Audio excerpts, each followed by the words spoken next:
बड़े महजूज हुए हम लोग। महजूज, do you understand? We enjoyed. Okay, अब थोड़ा सा लॉजिकली उसको हम लोग देखते हैं। दरअसल हम लोगों ने कल गुजारिश की थी मुफ्ती साहब से भी, जावेद साहब से भी, कि हिंदुस्तानी ज़बान आम फहम सबको समझ में आ जाए और जहाँ कहीं आप मुश्किल शब्द इस्तेमाल करें वहाँ बताते भी चलें। Thank you. तो सबसे पहले हमारे रिस्पेक्टेड जावेद साहब ने हवाला दिया कि खुदा फ़ानी है। कितने मजहब आगे चले गए, किसी ने जुपिटर को खुदा माना, किसी ने किसी को माना। मैं कहता हूं जिसने कॉन्टिंजेंट चीज को खुदा माना, गलत माना, वो खुदा ही नहीं, वो खुदा ही नहीं है। हम तो नेसेसरी बीइंग को साबित करने बैठे हैं, वो नेसेसरी कॉज जो इटरनल है, जो अबदी भी है और अजली भी है। हम किसी और को साबित करने नहीं बैठे। दूसरी चीज उन्होंने कहा कि फेथ एंड बिलीफ, ये एक ऐसी डेफिनेशन है फेथ की जो इन्होंने पहली मर्तबा पेश की है, या माफ कीजिएगा इन्होंने पहली मर्तबा पेश नहीं की है, रिचर्ड डॉकिंस ने पहली मर्तबा पेश की है। मुझे मालूम है ये सोर्स कहां से है। एपिस्टेमोलॉजिकली फेथ और बिलीफ का फर्क आप इस तरह नहीं कर सकते सर। फेथ सही भी होता है, गलत भी होता है। बिलीफ सही भी होता है, गलत भी होता है।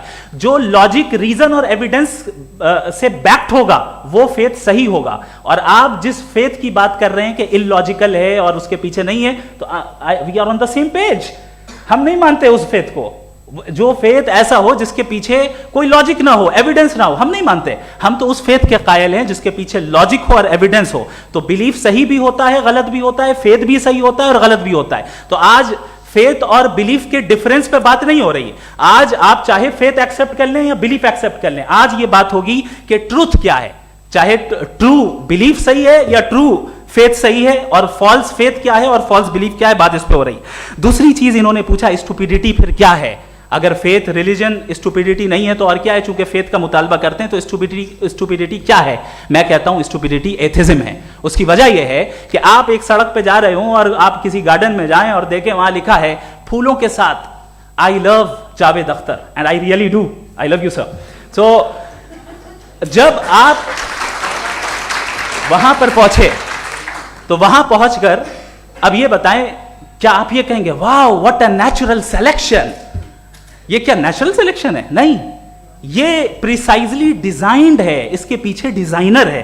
लिहाजा अगर कोई एक ऐसी कॉमन सेंस की बात को कबूल नहीं कर रहा है कि यूनिवर्स जो इतने प्रिसाइजली काम कर रहा है, हम कह दें कि खुद ब खुद बन गई, मैं समझता हूं इससे बड़ी स्टुपिडिटी और कुछ नहीं है।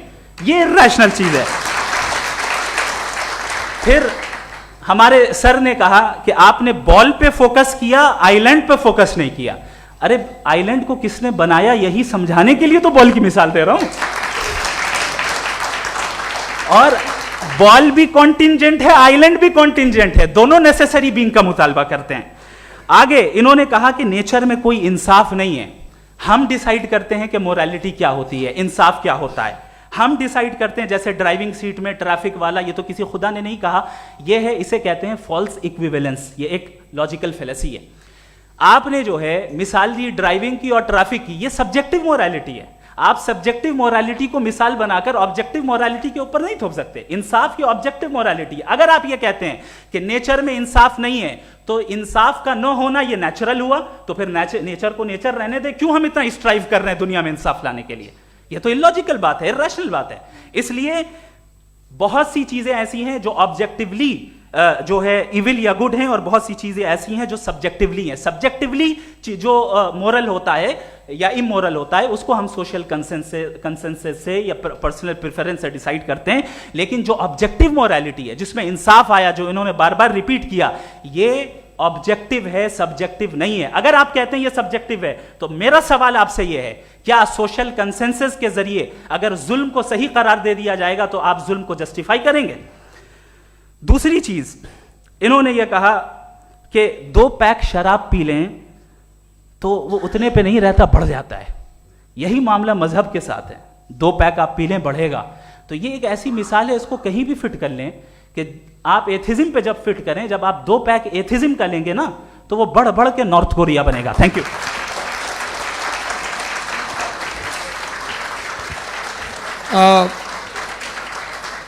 फर्स्ट राउंड के रिबटल के लिए मैं जावेद साहब को इनवाइट कर रहा हूं। आपके पास 7 मिनट का वक्त है, रीसेट कर दीजिएगा प्लीज। मुझे इस बात की खुशी है कि मुफ्ती साहब ने भी मान लिया कि नेचर में कोई इंसाफ नहीं है। तो कोई भी चीज़ जो इंसान ने नहीं बनाई है उसमें इंसाफ नहीं होता है। एक बात मैं आपसे अर्ज करूं, जरा पता लगा लीजिएगा, ये जो आप बाग में जाते हैं बेहद खूबसूरत फूल देखते हैं ना, इनमें से कोई नेचुरल नहीं है। ये सारे फूल क्रॉस करके बनाए गए हैं। जो जंगल में फूल होते हैं निहायत मामूली होते हैं, ये फूल इंसानों ने बनाए हैं। जो आप बाग में देख के वाह वाह कहते हैं, ये इंसानों के बनाए हुए हैं। डिफरेंट फूलों को क्रॉस करके, डेवलप करके, फिर क्रॉस करके इस तरह से बनाए गए। नेचुरल फ्लावर नहीं। किसी जंगल वीरान में जाके आप गुलाब के फूल नहीं देखेंगे। ये सब बनाए हुए इंसान ने, बहुत से काम इंसान ने किए हैं। बाकी है कि आपने मेरी एक बात का जवाब नहीं दिया, जिससे मुझे शिकायत है कि फेथ क्या है और आप फेथ मांगते क्यों हैं मुझसे? आप तो लॉजिकल हैं, आपके पास तो सारे रैशनल्स हैं, आपके पास सारे सबूत हैं, तो आपको फेथ की डिमांड क्यों करते हैं कि भाई तुम सरेंडर कर दो और सवाल मत करो? कोई मजहब सारे सवाल करने की इजाजत नहीं देता है और मना करता है कि दादा सवाल ना करो, बहक जाओगे तुम। आप क्यों रोकते हैं? हकीकत यह है कि इंसानी तारीख क्या है। इंसानी तारीख ये है कि दुनिया में दो तरह के लोग हुए हैं। एक वो जिन्होंने अपनी लाइल्मी की परस्तिश की है, दूसरे वो जिन्होंने अपनी इग्नोरेंस या लाइल्मी से झगड़ा किया है और मालूम किया है कि क्या है। ये जो आप कह रहे हैं, आज आप हैरान हैं कि भाई ये यूनिवर्स कैसे बनी। लोग हैरान थे कि सूरज डूबता है तो इधर से कैसे निकलता है। और आप एक कदम जाके हमेशा का मानने को तैयार है, एक कदम पीछे ही मान जाइए। भाई आप इसके बाद जाते हो, कहते सवाल ना करना कि ये कहाँ से आया, ये पावर तो हमेशा से हमेशा रहेगी। तो आप यूनिवर्स के बारे में मानने में क्या तकलीफ है? एक कदम पहले रुक जाइए। ये हमेशा से थी या नहीं थी, हमें मालूम नहीं है। और ये कहना कि हमें मालूम नहीं है, कमाल ये है कि दुनिया के सारे मजहब सब जानते हैं ये दुनिया कैसे बनी थी, कैसे मिटेगी, मरने के बाद क्या होगा, इनको सब इल्म है। इनको किसी को डायनासोर होते थे पहले ये नहीं पता था, किसी को नहीं पता। किसी भी दुनिया की मजहबी किताब में डायनासोर का जिक्र नहीं है। लेकिन बाकी सब बातें, how to make universe in 4 easy lessons and बाकी सब पता है। जिसको सब पता है वो गड़बड़ है। हम में ये इंकिसार, ये ह्यूमिलिटी होनी चाहिए कि हम ये कहें कि हमें ये बहुत सारी बातें नहीं मालूम, लेकिन हम उनकी परस्तिश ना करना, अपनी लाइल्मी को की परस्तिश ना करें, हम उसे पता लगाने की कोशिश करें। जिस दुनिया में आप बैठे हैं सर, ये हॉल जो है, ये इलेक्ट्रिसिटी जो है, ये माइक जो है, जिस हवाई जहाज से आप आए थे, वो जिस कार से आप यहाँ आए हैं, ये सब उन लोगों की बनाई हुई है जिन्होंने सवाल किए थे। ये दुनिया जिसमें आप आज आराम से हैं, ये उन लोगों की बनाई है कि जिन्होंने सवाल किए थे। और हर स्टेज पे इन सवालों को मकरूह कहा गया था, गलत कहा गया था। आप जरा तारीख पढ़िए, एक बड़ी दिलचस्प किताब है बर्ट्रैंड रसेल की, जिसमें उसने रिलीजन एंड साइंस कि कब से रिलीजन जो है साइंस के अगेंस्ट है। और हद तो यह है कि भाप के इंजन के खिलाफ थे, स्टीम इंजन के भी खिलाफ थे, और फतवे हुए उन पर, वेटिकन ने दिए। तो ये हमेशा, अभी जैसे ही ये राइट विंगर आते हैं अमेरिका में पावर में, तो वो जो अपना ये क्या बोलते हैं उसे, सीड क्या बोल रहे, सीड क्या जो, हाँ नहीं सीड जो होते हैं जिन पे जी, नहीं भाई, वो जो ह्यूमन बॉडी के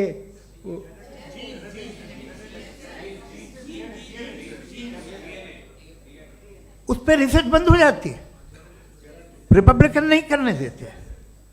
अरे भाई इतना डर क्या है तुम्हें? एक ज़माने में बहुत नाराज थे ये सारे मजहबी लोग कि ये इंसान तो इंसान बनाने की कोशिश कर रहा है। आपको क्या तकलीफ भाई, बना ले तो बना लेने दो, ये खौफ क्या है? और ये सब आज जो आप कह कर रहे हैं नामुमकिन है, ये कैसे हुआ? मुझे एक किस्सा याद आता है। जब मैं 6ठी क्लास में था तो मैं मैथमेटिक्स में बहुत वीक था, तो एक टीचर रख दिया गया, उसने 1 2 3 4 5 6 7 तो सिखा दिया मुझे। वो दिन मैं भूल नहीं सकता हूँ मुफ्ती साहब, जिस दिन उसने ये बताया कि 1/2 क्या होता है और 3/4 क्या होता है, मुझे ऐसा लगा कि मेरा सर बीच से फट जाएगा। यह आदमी कह रहा है कि जो दीवार के अंदर जाओ वॉक करते हुए। आज हंसता हूँ मैं इस बात पे।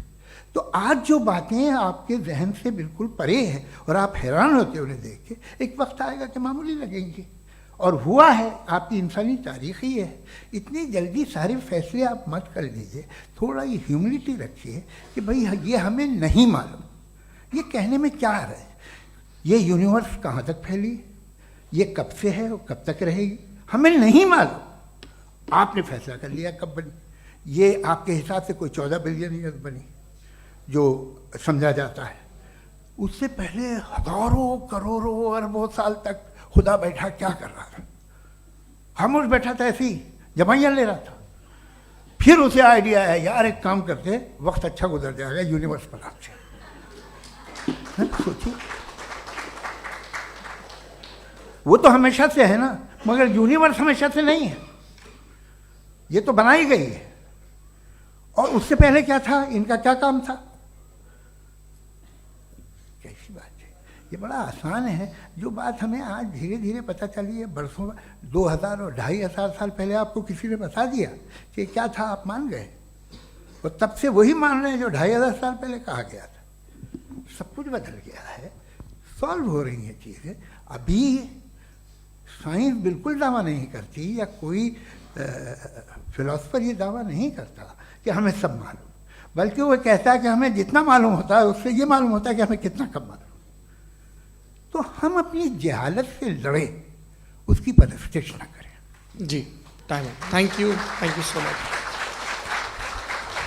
मैं तर्कों की श्रृंखला में राउंड 2 के लिए मुफ्ती साहब को आमंत्रित कर रहा हूँ। आपके पास एक बार फिर से 7 मिनट का वक्त है। शुक्रिया।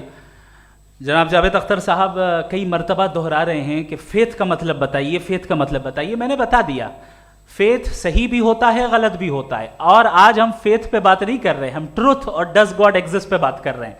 क्या डज गॉड एग्जिस्ट, ये ट्रुथ यानी गॉड है या नहीं है, इसमें से दोनों ट्रुथ क्या है। अब आप उसे फेथ कह लें, बिलीफ कह लें, नॉट माई बिजनेस। उसके बाद आपने कहा कि भाई सवाल करने से मजहब रोकता है। मैं कहता हूं जो रोकता है वो रोकता होगा, मैं नहीं रोकता, बल्कि सवाल करें, सवाल करना चाहिए। सवाल कर करके तो हम आगे बढ़ते हैं, तरक्की करते हैं, और इसीलिए मैं आज यहां पे आया हूं। लेकिन सवाल सिर्फ खुदा से नहीं होगा, आपसे भी होगा। सवाल एथिज्म से भी होगा, सवाल सिर्फ मजहब से नहीं होगा, सबसे होगा। और आज मैं सवाल करूंगा और उम्मीद है कि आप जवाब देंगे। अभी तक आपने वैसे कॉन्टिंजेंसी आर्गुमेंट का कोई जवाब नहीं दिया है। चलें, आपने कहा यूनिवर्स के बारे में इटर्नल क्यों नहीं बोल देते। ये चूंकि लॉजिकली पॉसिबल ही नहीं है कि यूनिवर्स इटर्नल हो। यूनिवर्स एक कॉन्टिंजेंट चीज है जो टाइम एंड स्पेस के पाबंद है, टाइम एंड स्पेस से बाउंड है। जो टाइम एंड स्पेस से बाउंड होगा वो कॉन्टिंजेंट होगा, जो कॉन्टिंजेंट होगा वो उसकी बिगिनिंग हुई होगी, जिसकी बिगिनिंग हुई होगी वो इटर्नल नहीं हो सकता। ये तो कॉमन सी बात है। आपने कहा कि किसी मजहबी किताब में डायनासोर का जिक्र नहीं है। अफसोस कि आज तक किसी मैथमेटिक्स के किताब में मुझे डायनासोर का जिक्र नहीं मिला। तो इसका मतलब मैथमेटिक्स की किताब बेकार है? नहीं, उसका वो टॉपिक नहीं है। रेवलेशन का और मजहबी किताबों का टॉपिक ये नहीं है कि आपको आके बताए साइकिल कैसे बनाते हैं, या आकर ये बताएं कि जो है डायनासोर कब था। वो तो मोरालिटी सिखाने आया है, गॉड के बारे में बताने आया, नॉन फिजिकल रियलिटी की हकीकत को सिखाने के लिए आया। रिलीजियन साइंस को रोकता है? नहीं रोकता। अगर रोकता है तो गलत करता है। रिलीजियन साइंटिज्म को रोकता है, जिसमें हमारे जावेद साहब मुब्तला हैं। साइंस और साइंटिज्म में फर्क है। साइंटिज्म यह है कि आप समझें कि साइंस और साइंटिफिक मेथोडोलॉजी ये नॉलेज को हासिल करने का वाहिद सोर्स ऑफ नॉलेज है। यह है साइंटिज्म। हम इसे रिजेक्ट करते हैं। हम साइंस को तो तरक्की करते हैं, भाई आप हमारी पूरी तारीख कर लें, पढ़ लें तो आपको पता चल जाएगा। बहरहाल ये अलग टॉपिक है।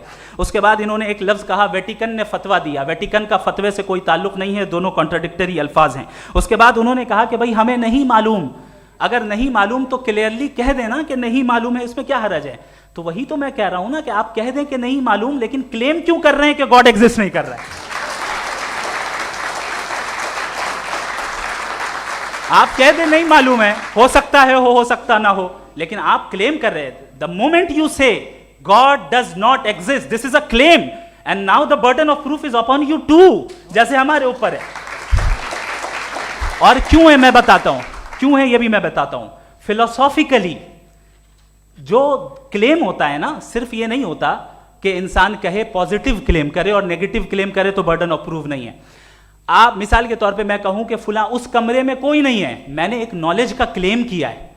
उस कमरे में कोई नहीं है, मैंने एक नॉलेज का क्लेम किया. या तो मैं कहूं मुझे नहीं पता, हो भी सकता है नहीं भी हो सकता है, this is not a claim. लेकिन जब मैं कह रहा हूं कि वहां कोई नहीं है या मैं कह रहा हूं वहां कोई है, दोनों क्लेम है और दोनों के ऊपर बर्डन ऑफ प्रूफ है. हमारे ऊपर भी बर्डन ऑफ प्रूफ है. मैंने कंटिजेंसी आर्ग्यूमेंट दिया, इसे तोड़कर दिखाइए. आखिरी चीज, इन्होंने कहा कि खुदा दुनिया बनाने से पहले 150 साल पहले या करोड़ों साल पहले क्या कर रहा था. अरे हजरत, चलें बहरहाल मैं जवाब दे देता हूं. आप हमारे रिस्पेक्टेड पर्सनालिटी हैं, अगर आप नहीं होते तो मैं इसे एंटरटेन ही नहीं करता. टाइम, ये 100 साल पहले या 100 साल बाद, पहले बाद में अभी, ये वो अल्फाज हैं जिनका ताल्लुक टाइम से है. टाइम शुरू ही हुआ है यूनिवर्स की बिगिनिंग के बाद, तो उसके पहले खुदा क्या कर रहा था? सवाल इलॉजिकल है, ये फेलेसी है. यानी आप ये कह रहे हैं कि यूनिवर्स के बनने से पहले खुदा क्या कर रहा था? टाइम के बनने से पहले, पहले का ताल्लुक टाइम से, टाइम उस वक्त था ही नहीं, तो ये सवाल ही इनवैलिड है खुदा के ताल्लुक से. दूसरी चीज, आर्ग्यूमेंट ऑफ कंटिजेंसी जो मैंने आपके सामने पेश की है, आपने बार बार ये प्रूफ किया और ये कह रहे हैं कि गॉड ऑफ गैप्स.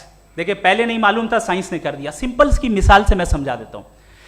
जिस गैप्स की आप बात कर रहे हैं ना, साइंस उन गैप्स को जिन चीज के जरिए भी प्रूव करेगा वो कॉन्टिजेंट ही होगा. अब चाहे वो फोर्स हो, मैटर हो या एनर्जी हो. लिहाजा सवाल हमारा उस वक्त भी वैलिड होगा जब तक कि आप नेसेसरी बीइंग पे ना आ जाएं. और इन्फिनिट रिग्रेस पॉसिबल नहीं है of causes in practical world, तो जाहिर है कहीं रुकना पड़ेगा. जहां रुकेंगे वही खुदा है. दूसरी चीज, आपने ये कहा, क्या कह रहा था मैं, किस पॉइंट को? What? Oh no, after that. Just now. हाँ, जहां रुकेंगे वही खुदा है. बहरहाल, तो टाइम का जिक्र हो गया. गॉड ऑफ गैप, सॉरी, या इसकी एक मिसाल आप ले लें. एक कार है, एक साहब ने देखा कि भाई कार जो है उसके व्हील्स कितने अच्छे लगे हुए हैं, सही जगह पे. स्टीयरिंग जो है कितने अच्छे जगह पे लगी हुई है, और सीट्स कितने वेल डिजाइंड है, कितनी प्रिसाइजली ये कार काम कर रही है. तो जरूर कोई ना कोई इसे क्रिएट किया है, किसी ने क्रिएट किया है. अब जावेद साहब आए और कहे, अरे जनाब बोनेट खोलिए, इसमें इंजन है, इंजन इस कार को चला रहा है, hence prove no one has created the car. This is illogical, this is irrational. आपने इंजन के जरिए उस गैप को तो साबित किया, लेकिन क्या उससे कार की जो क्रिएशन है और उसका जो क्रिएटर है ये इम्पॉसिबल हो जाए? ऐसा पॉसिबल है? उसका सवाल खत्म हो जाए, ऐसा पॉसिबल है? नहीं. आपने गैप्स को फिल करके, कॉन्टिजेंट चीजों से गैप्स को फिल करके हमारे ऑब्जर्वेशन को और ब्रॉड कर दिया. अब हमें और पता चल गया कि ये जो कार है इसका सिस्टम कितना ज्यादा कॉम्प्लेक्स है. पहले कम समझते थे, अब कॉम्प्लेक्सिटी और ज्यादा वाजे हो गई. अब हमें समझ में आ रहा है कि हमारी सर्टेनिटी और बढ़ गई कि जरूर इस कार को किसी ना किसी ने बनाया. यही मामला यूनिवर्स का है. साइंस हमेशा फिजिकल वर्ल्ड की चीजों को ही फिल करती जाएगी और फिजिकल चीजों से ही करती जाएगी, चूंकि एम्पेरिकल एविडेंस का ताल्लुक फिजिकल वर्ल्ड से है. आप साइंस के जरिए मेटाफिजिकल रियलिटी को कभी साबित नहीं कर सकते. ये रॉन्ग टूल का इस्तेमाल करना है. ये वही काम है कि आप मेटल डिटेक्टर से प्लास्टिक डिटेक्टर करने चलें, जो कि जाहिर है सही नहीं है. Thank you.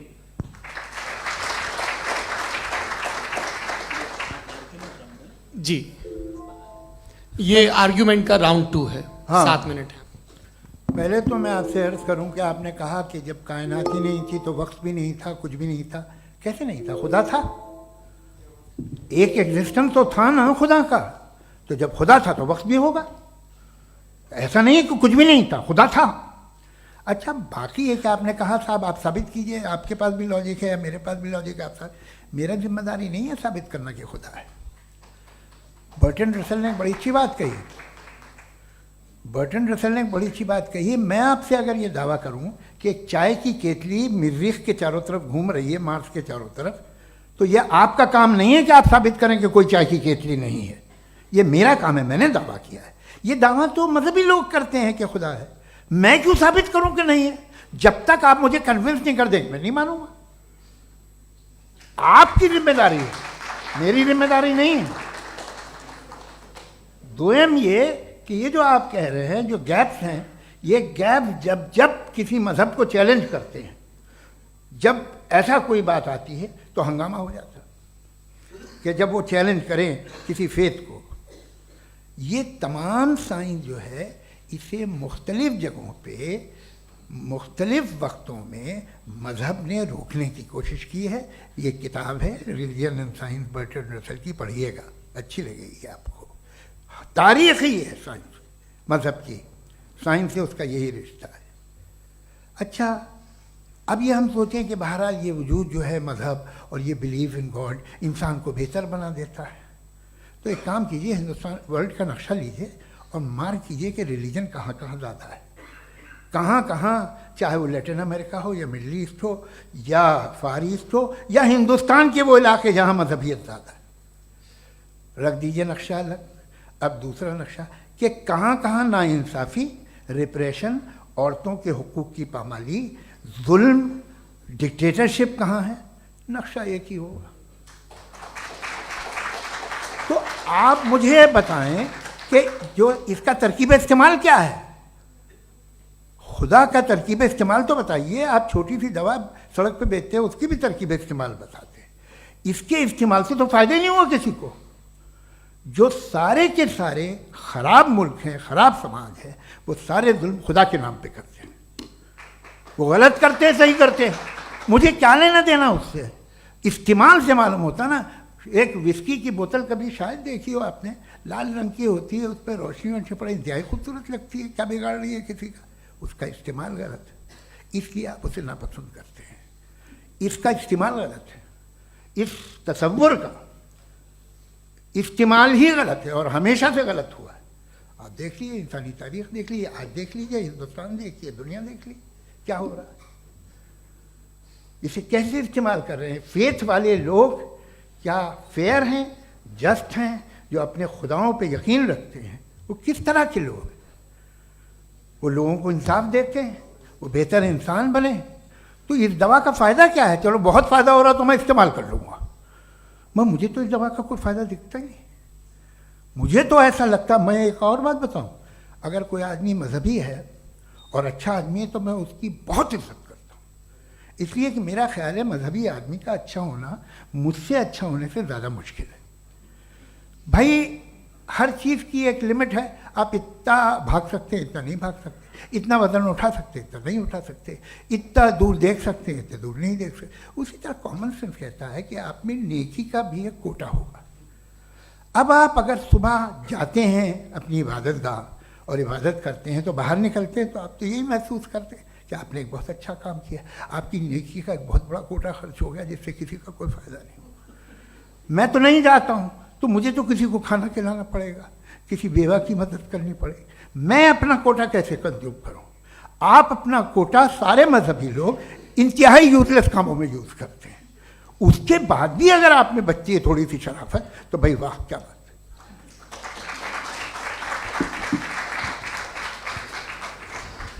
है। एक तो मुझे ये बात बहुत अच्छी लग रही है कि दोनों ही विद्वान समय को मानते हैं और बहुत समय से अपनी दलीलें और बाज़ दफ़ा समय से पहले अपनी तकरीरें पूरी करके अपनी अपनी कुर्सी पर बैठ रहे हैं। ये इस आर्ग्यूमेंट का राउंड 2 पूरा हुआ। अब रिबटल का राउंड 2 है और उसके बाद क्रॉस एग्जामिनेशन होगा। नहीं, आपका आर्ग्यूमेंट हो गया सर। हमारे यहाँ स्कूल के सिलेबस में पंच परमेश्वर कहानी पढ़ाई जाती है प्रेमचंद जी की लिखी हुई। आप निश्चिंत रहिए, आपके कोई राउंड में मिस नहीं होने दूंगा। रिबटल का राउंड 2 मुफ्ती शमाइल नदवी साहब।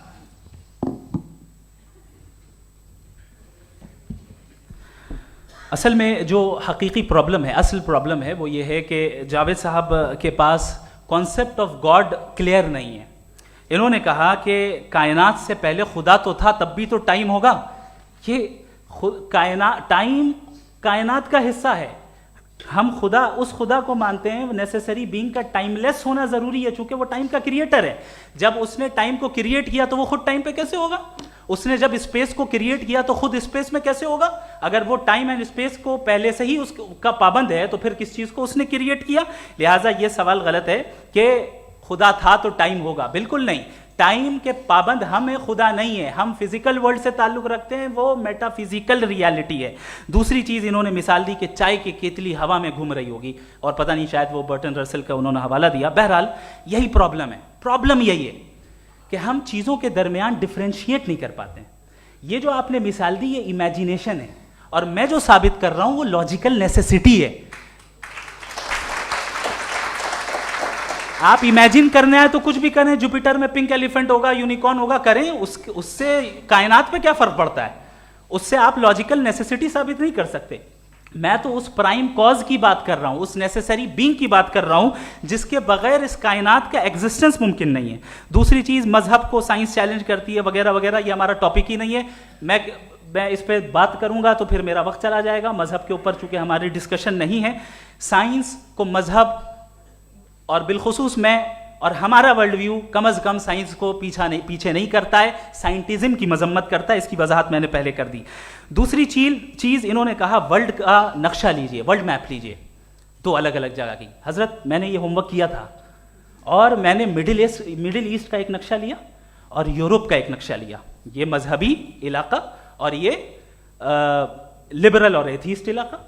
मुझे पता चला कि सबसे ज्यादा रेप केसेस जो हैं वहां पर है।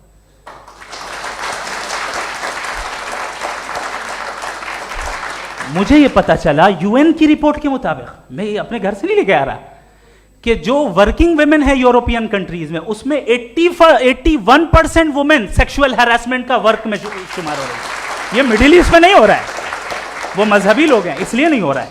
दूसरी चीज आपने ये कहा कि मजहबी आदमी का अच्छा होना हमारे अच्छे होने से बहुत मुश्किल है, बहुत मुश्किल है। तो इसका मतलब यह है कि गॉड के अलावा आपके पास अच्छे और बुरे का कोई स्टैंडर्ड है।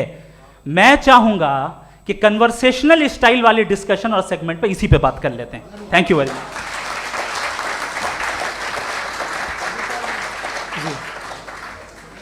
ये रिबटल का राउंड 2 है, आपके पास 5 मिनट का वक्त है, और इसके बाद क्रॉस एग्जामिनेशन शुरू करेंगे। आप चाहें तो जो इन्होंने सवाल पूछे उनके जवाब आप रिबटल में भी दे सकते हैं। जी जी, देखिए पहले तो ये बात कि ये मिसाल गलत नहीं है, गलत है। इन्होंने पहले ही हमको डिसार्म कर दिया, कह लिया अकल से मामला सॉल्व नहीं हो सकता, लॉजिक से आप पहुंच नहीं सकते। ये एक मेटाफिजिकल चीज़ है। मेटाफिजिकल अजीब सा लफ्ज़ है, ठीक से किसी को माने नहीं मालूम इसके, तो ऐसा लगता है कुछ बड़ी चीज़ है। अरे भाई क्या होता है मेटाफिजिकल, बताओ, खड़ी हो। ये एक लफ्ज़ है जो कहीं भी इस्तेमाल हो जाता है। जब आप एक बात कर रहे हैं और आप मुझसे बहस कर रहे हैं तो मुझे मेटाफिजिकल मत बताइए, आप लॉजिकली मुझे प्रूव किए। और अगर लॉजिकली आप नहीं बात करते साहब ये मेटाफिजिकल है, तो फिर हम आप बात क्या कर रहे हैं? मेरा आपका किस ज़बान में कॉन्वर्सेशन होगा? और ये कहना कि वक्त पहले नहीं था, तो फिर क्यों कहते हैं ये हमेशा से हमेशा रहेगा? हमेशा वक्त है, तो आप कैसे कहते हैं वो हमेशा से है और हमेशा रहेगा? हमेशा का मतलब है कोई वक्त, अगर वक्त ही नहीं है तो हमेशा कैसे? बाहर वो रहेगा। अब मैं ये देखता हूँ, आपने कहा ना कि वहाँ रेप ज़्यादा होते हैं, तो हम एक बात देखते हैं कि दुनिया जिस पे वो कादर मुतलक है, जिसकी मर्ज़ी के बगैर पत्ता भी नहीं हिलता, ओमनीपोटेंट है, ये दुनिया चल कैसे रही है? और इस दुनिया का हाल क्या है? 45,000 बच्चे जो 10 साल की उम्र से कम थे वो गाजा में मरे। भूख से काला हांडी में बच्चे मरते हैं और डिप्थेरिया से मरते हैं। डिप्थेरिया अजीब मर्ज है, गले में जाली बनना शुरू होती है, बच्चा नीला हो जाता है, गरीब का बच्चा, इसलिए कि उपास इलाज में।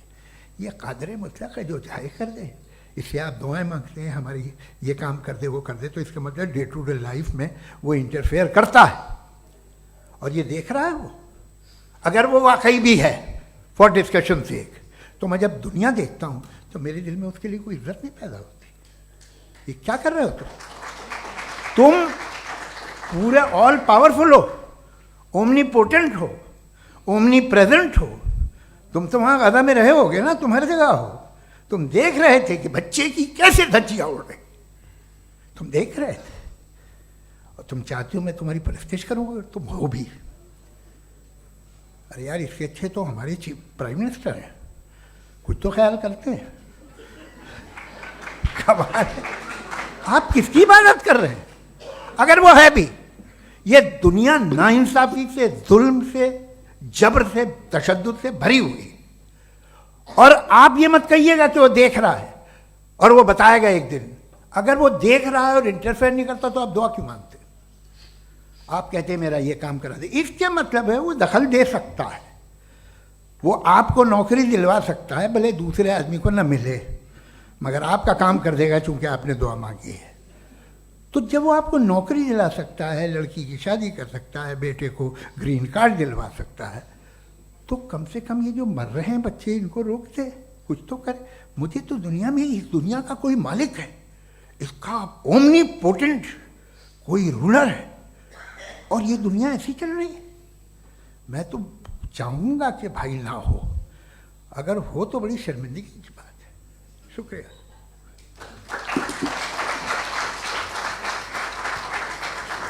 देवियों और सज्जनों, इस बहस के 2 राउंड और 2 रिबटल पूरे हो चुके हैं। अब सबसे ज़रूरी और सबसे मुश्किल राउंड शुरू हो रहा है, क्रॉस एग्जामिनेशन का। अब इन विद्वानों की सज्जनता की एक परख भी होगी और वक्त हमने 16 मिनट का तय किया है। पहला सवाल आप पूछना चाहेंगे? जी बिल्कुल। पहले बोले भी आप माइक ले लीजिएगा हाथ में, ये नीचे से होना चाहिए। जी मैं बोलता हूँ, ये डायस हटा सकते हैं क्या हम थोड़ा क्विकली? डायस पीछे कर दीजिए बस थोड़ा सा, है, ताकि ये जो दाएं बाएं लोग बैठे हैं, इसे हटा ही दीजिए। अब हम वहाँ तो जाने वाले नहीं, आराम से आराम से दोनों तरफ से हटा दीजिए।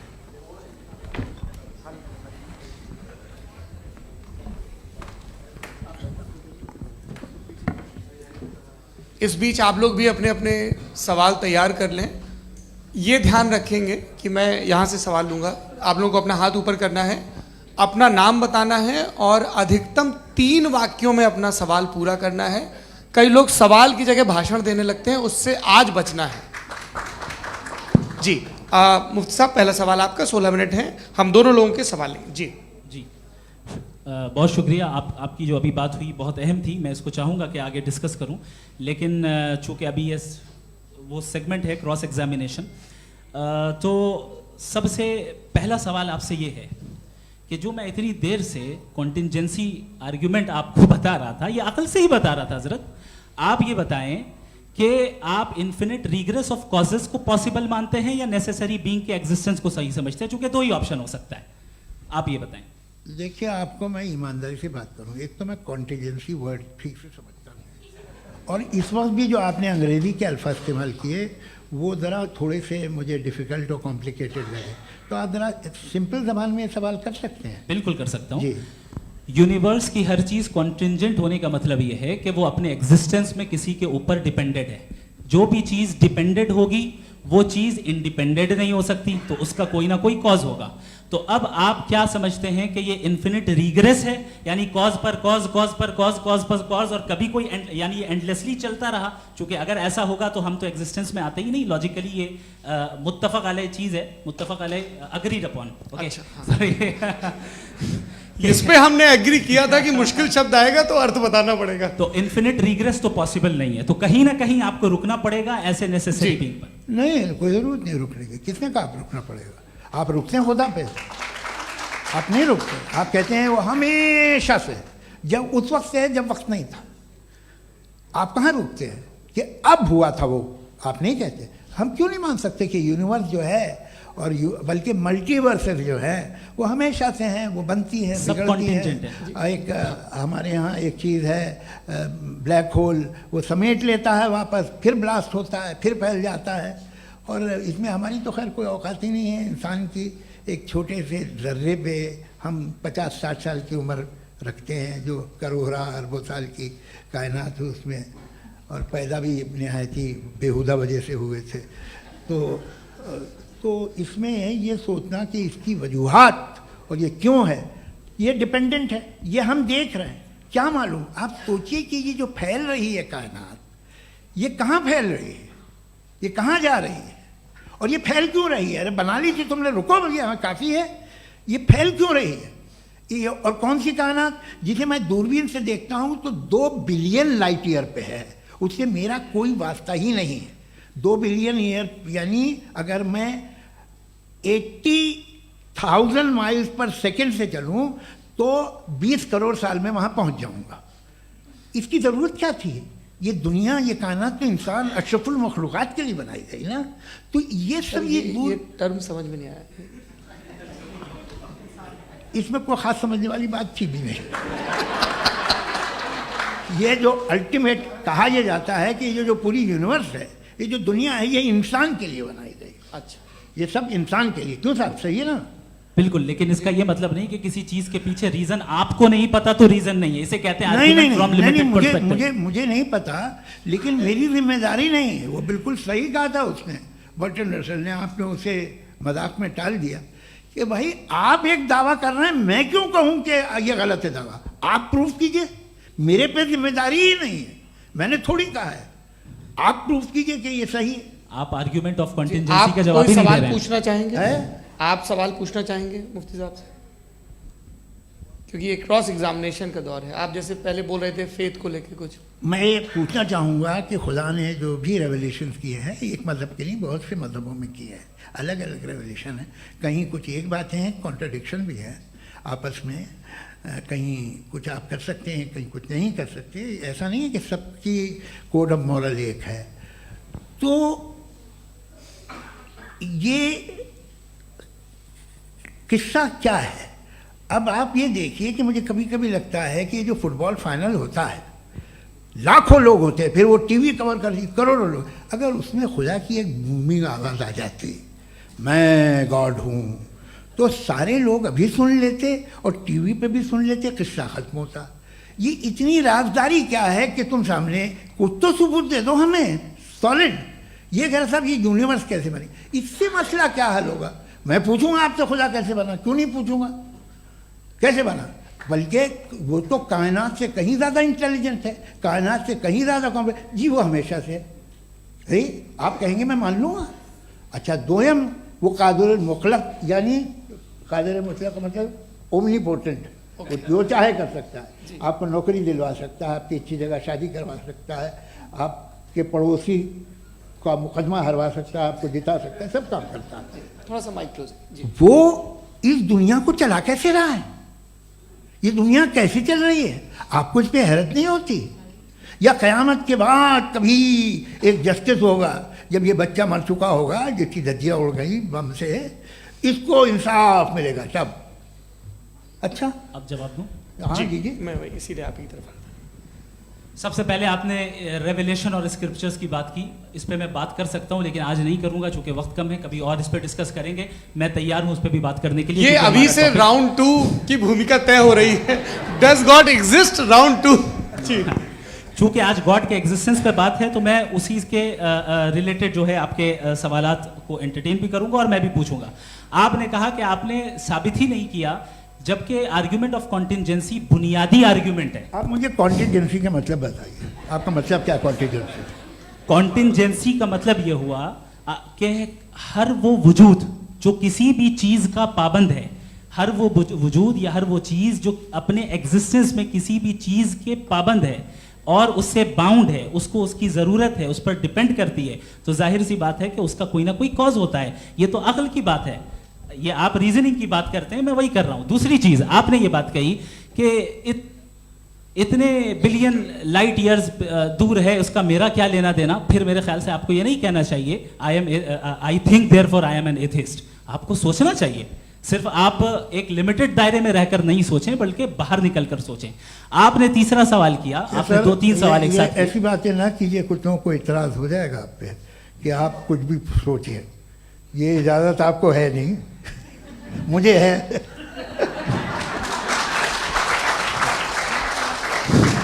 जी, आपने प्रॉब्लम ऑफ इविल के ताल्लुक से सवाल किया और बार बार आप एक लफ्ज रिपीट कर रहे हैं कि ओमनीपोटेंट गॉड है, ऑल पावरफुल गॉड है। यही तो दरअसल समझना है कि गॉड का कॉन्सेप्ट क्या है। प्रॉब्लम ऑफ इविल जो है, प्रॉब्लम ऑफ इविल दर हकीकत दो असम्पशंस पर कायम है। अगर आप इन दो असम्पशंस को समझ जाएं तो ये प्रॉब्लम नहीं रहेगी, आर्ग्यूमेंट आपको समझ में आ जाएगी कि ये कोलैप्स कर जाता है। पॉइंट नंबर 1, यानी जो आपका सबसे पहला फॉल्स असम्पशन है कि गॉड मर्सीफुल है, ओमनीपोटेंट है, दुनिया में जुल्म हो रहा है। लेकिन आपको ये समझना चाहिए कि हमारे वर्ल्ड व्यू के मुताबिक गॉड सिर्फ ओमनीपोटेंट और सिर्फ मर्सीफुल नहीं है, बल्कि वो ऑल वाइज भी है और वो ऑल नोइंग भी है। उसके हर काम के पीछे हिकमत और विजडम है। ये कोई जरूरी नहीं है कि वो हिकमत और विजडम आपको समझ में आए या मुझे समझ में आए। अगर आप जो समझ रहे हैं उसके मुताबिक आप फैसला कर रहे हैं, ये लिमिटेड पर्सपेक्टिव से आर्ग्यूमेंट है। और इस चीज को हम अपनी दुनिया में, अपने लाइफ में, डेली लाइफ में इस प्रिंसिपल को एक्सेप्ट करते हैं। हम जब किसी डॉक्टर के पास जाते हैं, डॉक्टर के पास जाकर वो अगर उसने हमें कोई दवाई दी है तो हम ये तो नहीं कहते कि जब तक आपके पास जितना नॉलेज और जितना विजडम नहीं है, आपने क्यों ये दवाई दी है, तब तक हम इस चीज को एक्सेप्ट नहीं करेंगे। नहीं कहते, हम उसकी अथॉरिटी को तस्लीम करते हैं। क्यों? क्योंकि उसकी हम जानते हैं कि वो नॉलेजेबल है, वो विजडम वाला है, हमसे ज्यादा नॉलेज और हमसे ज्यादा विजडम है। बताएं सर। नहीं, डॉक्टर में और खुदा में बड़ा डिफरेंस है। डॉक्टर पढ़ा लिखा होता है, एक तो मैं उसकी बात सुनूंगा। दो ये नहीं कुछ जवाब तो ये भी नहीं है सर। प्लीज, अगर सब ऑडियंस से बोलने लगेंगे तो फिर मतलब नहीं सिविलाइज्ड बहस का। मतलब आप ये कहें कि चूंकि आप डॉक्टर पे बिलीव करते हैं इसलिए खुदा पे बिलीव कीजिए, क्या ये मिसाल आपको समझाने के आर्गुमेंट है, इस पे आपको एतराज नहीं है। तो सिंपल बात ये है कि मैं अगर ये यकीन कर लूँ कि एक ओमनीपोटेंट उसकी मसलहत है, ये जो बच्चे मर रहे हैं ये मसलहत है उसकी, मुझे नहीं चाहिए इसकी मसलहत। उसकी मसलहत नहीं, यही तो समझना है, मतलब एक्सपीरियंस। अच्छा, इस आपने अभी मेरी बात पूरी सुनी नहीं। मैंने कहा आपका पूरा आर्ग्यूमेंट दो फॉल्स असम्पशंस पर है। एक फॉल्स असम्पशन मैंने बता दिया, दूसरा फॉल्स असम्पशन ये है कि इस दुनिया में इविल के होने का कोई गुड रीजन नहीं है, जबकि हमारे पास बाज रीजंस मौजूद हैं, हमारे पास बाज वजूहात मौजूद हैं। अगर इस दुनिया में इविल ना हो तो आप गुड को डिफाइन कैसे करेंगे? अगर जुल्म ना हो आप इंसाफ को समझेंगे कैसे? अगर तारीकी ना हो तो आप लाइट को समझेंगे कैसे?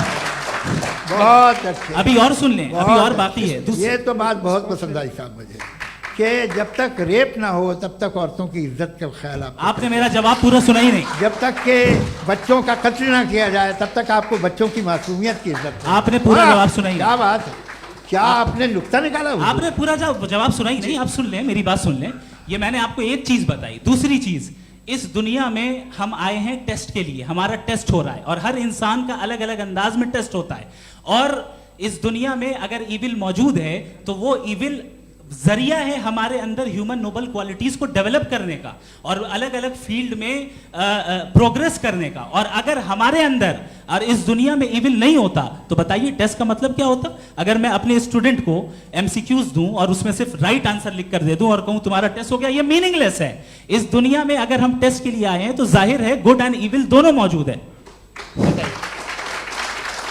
तो अगर गुड एंड इविल दोनों मौजूद है तो ये इविल भी खुदा का बनाया हुआ है। जी हाँ, खुदा का बनाया हुआ है। लेकिन अच्छा, चलो अच्छी बात। जी बिल्कुल, तो बिल्कुल खुदा ने बनाया। अभी तो ये है कि जो मेजॉरिटी है दुनिया में वो इविल है, तो ये खुदा एक्चुअली इविल के साइड पे लग रहा है मुझे। बिल्कुल भी नहीं, मैं बताता हूं। मेजॉरिटी में तो वो है। क्या बात कर रहे हैं भाई आप? कोई भी जो मुंसिफ होगा, चाहे आपका अपना घर हो जिसके आप सबसे बड़े हैं, चाहे आपकी ऑर्गेनाइजेशन हो जो आप चलाते हैं, वहां पर आप इविल रखेंगे साबित करने को कि बाकी लोग शरीफ हैं। मेरी बात सुन, क्या ये आर्ग्यूमेंट ही गलत है? अगर कि जब तक के कोई इविल नहीं होगा तब तक के शरीफ आदमी शरीफ नहीं लगेगा। अगर एग्जामिनर गलत ऑप्शन दे रहा है तो एग्जामिनर इविल नहीं हो गया, जो गलत ऑप्शन को सेलेक्ट कर रहा है वो फेल होगा।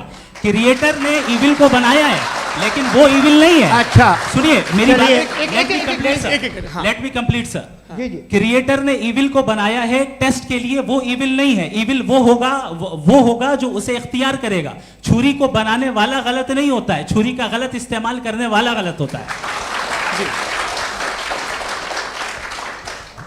रेप को कैसे गलत इस्तेमाल करते हैं? रेप इंसान के फ्री विल का नतीजा है। ये रेप कैसे गलत इस्तेमाल होता है? ये मुझे अब सुन लें, अब सुन लें। गलत इस्तेमाल होता है। हाँ मैं बता रहा हूँ ना, कैसे गलत? मैं बता रहा हूँ कि जो इविल इस दुनिया में मौजूद है उसके कई सारे तरीके हैं। एक तरीका इंसान का अपना फ्री विल है। अब अगर कोई रेपिस्ट रेप कर रहा है तो इसका गॉड का कसूर नहीं है, वो अपने फ्री विल का गलत इस्तेमाल कर रहा है, उसको सजा मिलनी चाहिए। अच्छा। और उसी के लिए जहन्नम बनाई गई है। ये फ्री विल का भी बड़ा चक्कर। आप जब कोई बुरा काम करते हैं या कोई बुराई होती है तो ये कहा जाता है कि ये फ्री विल है। 7 billion free wills are moving on this planet. 7 billion free will. और एक आदमी अपनी फ्री विल से मुझे कत्ल कर दे तो मैं खुदा की मर्जी से मरा हूँ कि इसकी फ्री विल की वजह से? मेरी मौत खुदा के हाथ है या ये फ्री विल वाले के हाथ है? खुदा ने फ्री विल का निजाम बनाया है और उस निजाम का गलत इस्तेमाल करके कोई आपको मार रहा है, इस्तेमाल करके मेरा कत्ल कर देता है। अब मेरी मौत का जिम्मेदार कौन है? वो इंसान जिम्मेदार है। वो इंसान जी। तो ये कहना कि और उसको खुदा ही उसको जिंदगी उसको देता सजा है, मिलेगी। तो अब आप आगे चलिए कि ये तय करना कि अल्लाह ही या खुदा, सॉरी अल्लाह नहीं, खुदा ही जिंदगी देता है, खुदा ही मौत देता है, ये गलत है। बिल्कुल गलत नहीं है। हाँ, नहीं, निजाम उसी ने बनाया फ्री विल का। निजाम मौत और हयात का उसी ने बनाया। You are contradicting yourself. अभी आपने कहा कि एक आदमी ने फ्री विल से आपको मार दिया। इसमें उसे फ्री विल दी गई थी, उसने गलत इस्तेमाल किया। 7 billion free wills are moving on this planet और आप चाह रहे हैं कि मैं सिर्फ खुदा का ध्यान करूं। ये 7 बिलियन फ्री विल्स को मुझे लुक आफ्टर करना पड़ेगा कि नहीं? ये तो तबाहियां कर रही हैं और तबाहियां ज़्यादा हो रही हैं। बिल्कुल। तो अगर आप बताएं अगर खुदा नहीं है फॉर एग्जाम्पल, तो आप इविल को कैसे डिसाइड करेंगे? यानी how can you define evil objectively without God? देखिए, दुनिया में 2 तरह के जानवर हैं। एक जो अकेले रहते हैं जंगल में और एक जो ग्रुप्स में रहते हैं। ग्रुप में जो भी रहेगा, चाहे वो आपका फाउंडेशन हो, चाहे कोई क्लब हो, चाहे कोई पॉलिटिकल पार्टी हो, चाहे कोई यूनिट हो, उसमें आपको इंटरैक्ट करने के रूल बनाने पड़ेंगे। यानी लोग तय करेंगे। लोग तय करेंगे। अगर लोगों ने ये तय किया कि किसी का रेप करना सही है, आप जस्टिफाई करेंगे? नहीं, आपका फाउंडेशन तो ये हो गया ना कि लोग ही विल डिसाइड करेंगे। नहीं नहीं नहीं, अरे दुनिया में ऐसे ग्रुप्स हैं जो रेप को जायज़ मानते हैं सर्टेन हालात में। मैं डिटेल में नहीं जानूंगा, आप भी जानते हैं। ये जो आईसिस वाले थे, इन्होंने क्या किया था, तो उन्होंने क्या किया उसका खुदा से कोई ताल्लुक नहीं है सर। मैंने सिंपल सवाल किया कि इविल को आप डिफाइन करते कैसे हैं? आइए, वापस आइए जी। आप साथ में तभी रह सकते हैं जब कुछ आप ऐसे उसूल डेवलप करें जिसमें हर एक का बेसिक तहफ़्फ़ुज़, हर एक का बेसिक राइट हो और हर एक को कोई आराम मिले। यही तरीक़ा है किसी भी ऑर्गेनाइजेशन जिसमें एक से ज़्यादा लोग हैं और वो ऐसे चलती है ज़िंदगी। उसमें अगर आप गड़बड़ करेंगे तो तबाही होगी, नुकसान होगा, बर्बादियाँ आएंगी। और अगर उसमें आप घर ले लीजिए ना, एक हस्बैंड है, एक वाइफ है, बच्चे हैं, वालदा भी हैं, 2 बहनें भी हैं, एक भाई भी है। अब इसमें कोई निज़ाम आपको चाहिए साथ में रहने का और एक दूसरे पे भरोसा रहे, एक दूसरे के बहीख्वाह हों, एक दूसरे की मदद करें, ऐसी जिंदगी। सर आपकी बात आ गई। आप ये कह रहे हैं कि लोग डिसाइड करेंगे क्या सही है क्या गलत है, यही है? मेजॉरिटी डिसाइड करेगी क्या सही है क्या गलत है? अरे भाई बिल्कुल। मेजॉरिटी अगर ये कहे कि नाजी जर्मनी के साथ जिस तरह मेजॉरिटी थी कि जेनोसाइड करना सही है, आप जस्टिफाई करेंगे? उस वक्त आपका ये सवाल सिर्फ उसके बाद क्लोजिंग। हाँ, उस वक्त प्लेनेट पे जो लोग थे, उनमें कितने लोग हिटलर को सही समझते? अच्छा, प्लेनेट की मेजॉरिटी तय करेगी सोसाइटी की नहीं। प्लेनेट की मेजॉरिटी गॉड के एग्जिस्टेंस को सही मानती है, आप क्यों नहीं मानते? ये हेलो ये क्रॉस क्वेश्चन का राउंड यहाँ पर समाप्त होता है। और ये बड़ा अच्छा है कि इस तरह से फ्रेगमेंट कर दिया गया है ताकि जो मरकरी ऊपर जा रहा है नीचे जवाब दे दूं। जी। प्लेनेट की ज़्यादातर मेजॉरिटी कुछ दूसरे मजहबों के खुदा को मानती है। आप उन्हें क्यों नहीं? आप तो मेजॉरिटी की बात कर रहे हैं। अच्छा, ये क्लोजिंग आप ये कह रहे हैं इविल और गुड को डिसाइड मेजॉरिटी करेगी। मेजॉरिटी जो कर दे वो सही हो जाएगा। क्लोजिंग इसको जैसा आप ही लोगों ने तय किया है उसी फॉर्मेट को फॉलो कर लेते हैं। हाँ भाई, मैंने तो भले लोगों पे एतबार किया और तब मॉडरेशन तय किया। जी, आपके पास 5 मिनट का वक्त है, क्लोजिंग आर्ग्यूमेंट है, उसके बाद हम ऑडियंस से क्वेश्चन आंसर लेंगे जावेद साहब की क्लोजिंग आर्ग्यूमेंट के बाद। ओके, बहुत शुक्रिया। जी। हमारा जो टॉपिक है डज गॉड एग्जिस्ट, मैं इस पे इतने एकेडमिक तैयारी करके आया था, मुझे था कि मैंने सोचा था कि कई सारे मैं आर्ग्यूमेंट्स दूंगा, लेकिन वक्त की भी किल्लत और जावेद साहब बार बार इधर उधर चले जा रहे थे तो उसको भी थोड़ा एंटरटेन करना पड़ गया।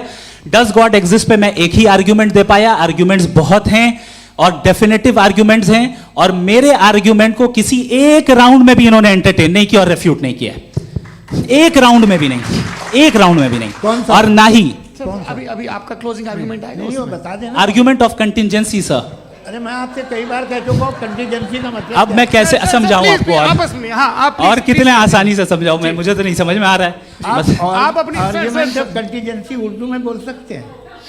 हाँ, आप अपनी बात पूरी कर लें जी। आखिरी 4 मिनट। दूसरी चीज, just a minute please ma'am, can I talk?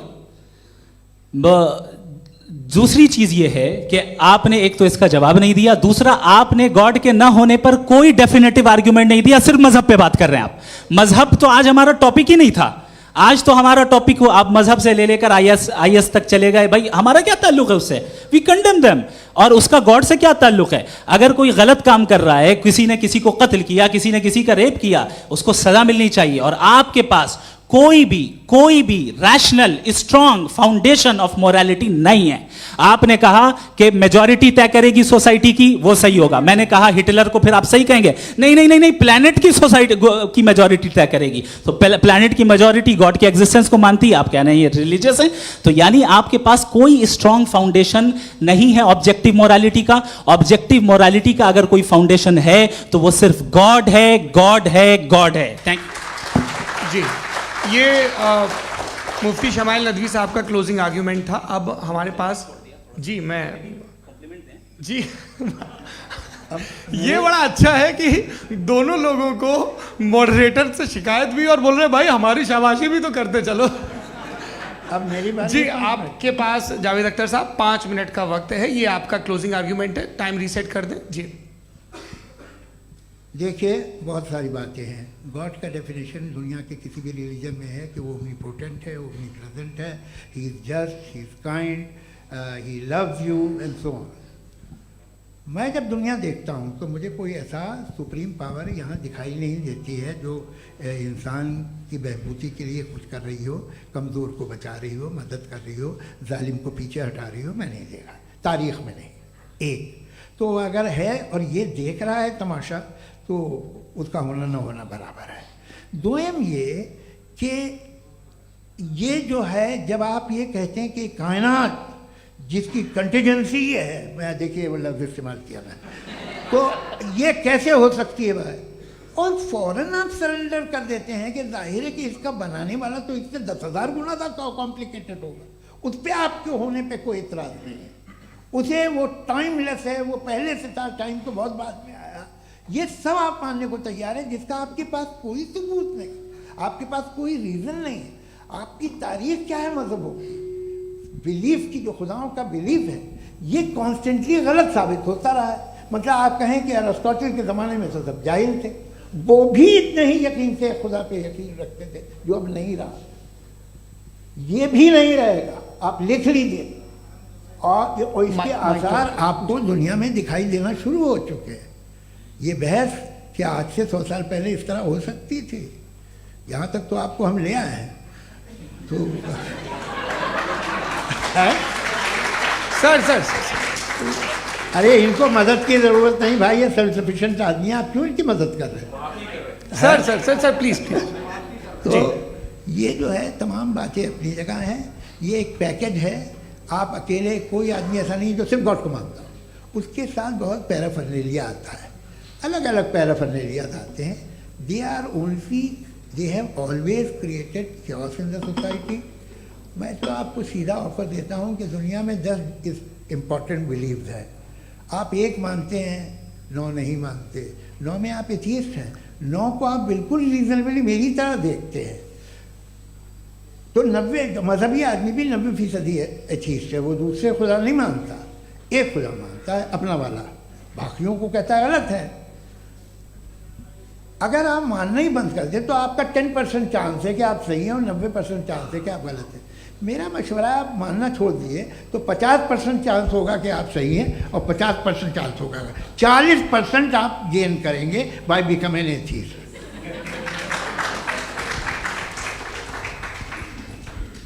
ये एक फरसूदा ख्याल है, ये ख़त्म हो रहा है। हो सकता है मेरी ज़िंदगी में ना हो, लेकिन ये हो जाएगा। जो बातें ये इनको आप मेटाफिज़िकल ये वो ऐसे रिस्पेक्टेबल टर्म दे दिए, ये तो उन लोग के हैं जिन्हें ना फिज़िक्स मालूम थी ना मेटा मालूम था, ये उन्होंने आपको दिए हैं। जी बहुत शुक्रिया आप दोनों लोगों का। और अब इस बातचीत का आखिरी राउंड शुरू होगा, डज गॉड एग्जिस्ट की ये बहस मुफ्ती शमाइल नदवी और जावेद अख्तर साहब के बीच। आप लोग अपने अपने हाथ ऊपर करेंगे, मैं यहाँ से तय करूँगा। और माइक हमारे पास है क्या? एक ही माइक है ऑडियंस के लिए? 2 माइक है, एक इस तरफ एक इस तरफ, ठीक है। तो जी सबसे पहले हमारी सहयोगी है मारिया शकील जी, पूछे सवाल। थोड़ा सा रुकेंगे ताकि कैमरे का फ्रेम आप पर आ जाए, आपकी तो प्रैक्टिस है टीवी की। जी नदवी साहब, मैं खुदा को मानती हूँ, पहले मैं इसी प्रमाइस से शुरू कर रही हूँ और ये बता रही हूँ आपको, मैं मानती हूँ। लेकिन कुछ सवाल हैं जो जावेद साहब ने उठाया, उसका जवाब आपको देना चाहिए। पहला सवाल ये कि गज़ा में सालों से छोटे बच्चे मर रहे हैं, वो उनको अगर खुदा मर्सीफुल है, हम मानते हैं कि अल्लाह ताला में बहुत ताकत है, तो वो बच्चे क्यों मर रहे हैं? दूसरी बात ये कि अगर कंटिजेंसी की जो आप बात करते हैं, पूरे मुस्लिम ममालिक मिल करके भी उन गज़ा के बच्चों को क्यों नहीं बचा पा रहे हैं? क्योंकि अगर वो चाहते, क्योंकि अल्लाह ताला उन पर हुकूमत करते हैं, सब पर हुकूमत करते हैं, तो वो उनको क्यों नहीं बचा? जी थैंक यू वेरी मच। बहुत अच्छा किया आपने इस चीज़ को जिक्र कर दिया, मैं इसको और अच्छे से एक्सप्लेन करने की कोशिश करता हूँ। देखें, जहाँ तक आपने कहा कि गज़ा के बच्चों को मारा जा रहा है, देखें 2 वर्ल्ड व्यू है, एक एथीस्टिक वर्ल्ड व्यू, एक थीस्टिक वर्ल्ड व्यू है। बच्चे मर रहे हैं दोनों वर्ल्ड व्यू में, लेकिन हमारा वर्ल्ड व्यू कह रहा है कि रिकॉम्पेंस है, ये कह रहे हैं कि उनका मरना बेकार जाने वाला है, कोई उसका रिकॉम्पेंस नहीं है, चूंकि इनके यहाँ आखिरत और अल्लाह का कोई तसव्वुर या गॉड का कोई तसव्वुर नहीं है। आपने ये सवाल किया कि गॉड मर्सीफुल है, क्यों नहीं रोकता? ये मैंने बताया कि ये मिसकंसेप्शन है लोगों के दरमियान कि गॉड को सिर्फ मर्सीफुल और ओमनीपोटेंट समझते हैं। गॉड के सिर्फ यही 2 एट्रीब्यूट्स नहीं हैं, गॉड के कई सारे एट्रीब्यूट्स हैं, उनमें से अल हकीम भी है, उनमें से ऑल वाइज भी है, ऑल नोइंग भी है। लिहाजा अगर इस दुनिया में किसी को तकलीफ आ रही है और गॉड उसको नहीं रोक रहा है, वो इसलिए नहीं रोक रहा है चूंकि इंसानों को फ्री विल दिया गया है। ठीक इसी तरीके से अगर एक डॉक्टर किसी छोटे बच्चे को इंजेक्शन लगा रहा है, उसे तकलीफ पहुंच रही है, उसके लिमिटेड पर्सपेक्टिव के एतबार से यह गलत हो रहा है और डॉक्टर बुरा है। लेकिन जब आप ब्रॉडर पिक्चर को देखेंगी, आपके और हमारे पास सिर्फ एक पिक्सल है, हमें इतना नजर आ रहा है कि गज़ा में कत्ल हो रहा है, लेकिन इसके पीछे कितना रिकॉम्पेंस उनको मिलने वाला है, पूरा पिक्चर गॉड के पास है। तो एक पिक्सल से आप पूरे पिक्चर को कभी भी जज नहीं कर सकती। आप इसमें कुछ जोड़ना चाहेंगे? आपको कुछ बोलना है इसमें? भैया आपने बहुत अच्छा जस्टिफिकेशन दिया, या आप वो जो वहाँ के प्राइम मिनिस्टर इजराइल के उन्हें भेजिए, वो बहुत खुश होंगे। आप जस्टिफिकेशन दे देना कि अगर गॉड नहीं है तो बच्चे क्यों मर रहे हैं, आप बताएं। वो ये सवाल पूछ रहे हैं कि अगर आप ईश्वर का अस्तित्व नहीं मानते हैं तो उन बच्चों की मौत को आप कैसे इंटरप्रेट करते हैं? भाई ये दुनिया जो है, जो ताकतवर लोग होते हैं वो एक नाइंसाफी करते हैं। तो ये अच्छा काम है आपके नजदीक, तो नेचर नाइंसाफी पे मबनी है। अरे मेरे भाई, आप नेचर की कहाँ बात कर रहे हैं, तो इंसान की बात। तो फिर जब मैं इंसान की बात कर रहा था, आप नेचर की बात करने लग गए। क्रॉस एग्जामिनेशन नहीं। हाँ, अब आप मुझे बोलने नहीं देंगे तो अलग बात है, आप बोलिए, मैं मुझे कोई जल्दी नहीं। जी नहीं, ये क्रॉस एग्जामिनेशन बोल तो लेने दीजिए जी, बोलिए। क्या बात ये है कि ह्यूमन सोसाइटी तभी साथ में रह सकती है जब वो मोहब्बत से, एकता से, एक दूसरे के एहतराम करके रहे। इसके अलावा पॉसिबल नहीं है, अकेले तो इंसान रह नहीं सकता। वहाँ पर कुछ लोग हैं जो फाउल करते हैं, वो फाउल हम हमेशा से तारीख में होता आया है। आज ये हो रहा है, जो हो रहा है बहुत बुरा हो रहा है, बहुत जालिमाना है, बहुत जाबराना है। उसको आप कहें कि ये बच्चों को कॉम्पनसेशन मिल जाएगा या इसकी इंजेक्शन है, इंजेक्शन तो हेल्थ के लिए दिया जाता है। आप ये कह रहे हैं कि ये बच्चों की जो धज्जियां उड़ रही हैं ये इंजेक्शन है, ये टेस्ट है, ये टेस्ट है और उस टेस्ट में उनको ऐसा रिकॉम्पेंस मिलेगा जो आपके तसव्वुर के बाहर है। ये आप 3 बरस के बच्चे को बारूद से उड़ा के टेस्ट ले रहे हैं। वाह, वो नहीं ले रहा है, खुदा नहीं उड़ा रहा है, इजराइल उड़ा रहा है जी। ये तो उसको कंडेम अगला सवाल लेते हैं प्रोफेसर पुरुषोत्तम अग्रवाल। मुफ्ती साहब, एक निवेदन आपसे है कि कम से कम थोड़ा सा माइक क्लोज एक रिलीजियस और फिलोसफिकल कर मैं प्लीज। एक रिलीजियस और फिलोसफिकल ट्रेडिशन है जो ब्रह्मांड को यानी यूनिवर्स को ही अंतिम मानती है। सर्वम खलु इदम ब्रह्मम, this is Chandogya Upanishad, and it completely rules out the existence और नेसेसिटी, आपके शब्दों में necessity of a creator. The creation itself is the creator. तो एक मिनट प्लीज। दूसरा जो सवाल आपने अभी जो आप बार बार कह रहे हैं कि भगवान विद्वान भी है, वाइज, सब जानने वाला, तो अगर विजडम में दुनिया भर के पापों और अत्याचारों को बर्दाश्त करना शामिल है, तो फिर इसका मतलब ये हुआ कि अगर मैं फ्री विल से उसको अपोज करता हूं तो ईश्वर की विजडम और मेरी फ्री विल में कॉन्ट्राडिक्शन है। Because when I am opposing whatever is happening in Gaza, then I am opposing the god's will और गॉड्स विजडम। जवाब लेते हैं क्योंकि तो गॉड की विजडम में, एक मिनट सर प्लीज सर, ये एक जुमला, गॉड की विजडम है कि गाजा में जो कुछ हो रहा है वो हो रहा है, मैं उसका अपोज कर रहा हूं, तो मैं गॉड की विजडम के खिलाफ जा रहा हूं। एक सवाल। दूसरा ये नहीं आपने दो ऑलरेडी। सर आप और सवाल कर लें, लेकिन मुझे दो जवाब दे सर, दें। पहले आपने ये कहा, सुनिए मेरी बात सुनिए। भाई इजराइल के गॉड के मुताबिक तुम्हारा ठीक हो रहा है ना? नहीं हो रहा है, ठीक नहीं हो रहा है, मैं बता रहा हूँ क्या हो रहा है। आप तशरीफ रखें, मैं बता रहा हूँ क्या हो रहा है। Late me complete please. एक सेकंड गाइस, एक सेकंड। ये देखिए, ऐसा है कि ये सब बड़ा आपस में विचार विमर्श के बाद ये तय हुआ था कि कुछ नियम बना लिए जाएं ताकि एक टाइम बाउंड बातचीत चले। और भाई साहब, आप बड़ा जरूरी काम कर रहे हैं, लेकिन कैमरे के फ्रेम में आके उस काम को गड़बड़ कर दे रहे हैं। ठीक है गुरु, अब मेरे को कहीं का गुस्सा कहीं निकालना था, सॉरी। नहीं, कोई गुस्सा नहीं है जी। तो प्रोफेसर ने सवाल पूछे, आप उनके जवाब दें, और थोड़ा ये सब लोग थोड़ा ख्याल रखें भाई, सवाल संक्षिप्त रखें जी। आपने दो सवाल किया। सबसे पहला ये कहा कि हमारे पास ये कॉन्सेप्ट है कि ये यूनिवर्स खुद नेसेसरी बीइंग है, creation itself is the creator. How irrational is this कि मैं एग्जिस्ट करूंगा बाद में, लेकिन अभी एग्जिस्ट कर भी रहा हूं, यानी एक ही टाइम में एग्जिस्ट भी कर रहे हैं, नहीं भी कर रहे हैं। This is not true. दूसरी चीज, आपने कहा कि अगर इजराइल में, सॉरी माफ कीजिएगा, Israel doesn't exist, occupied Palestine में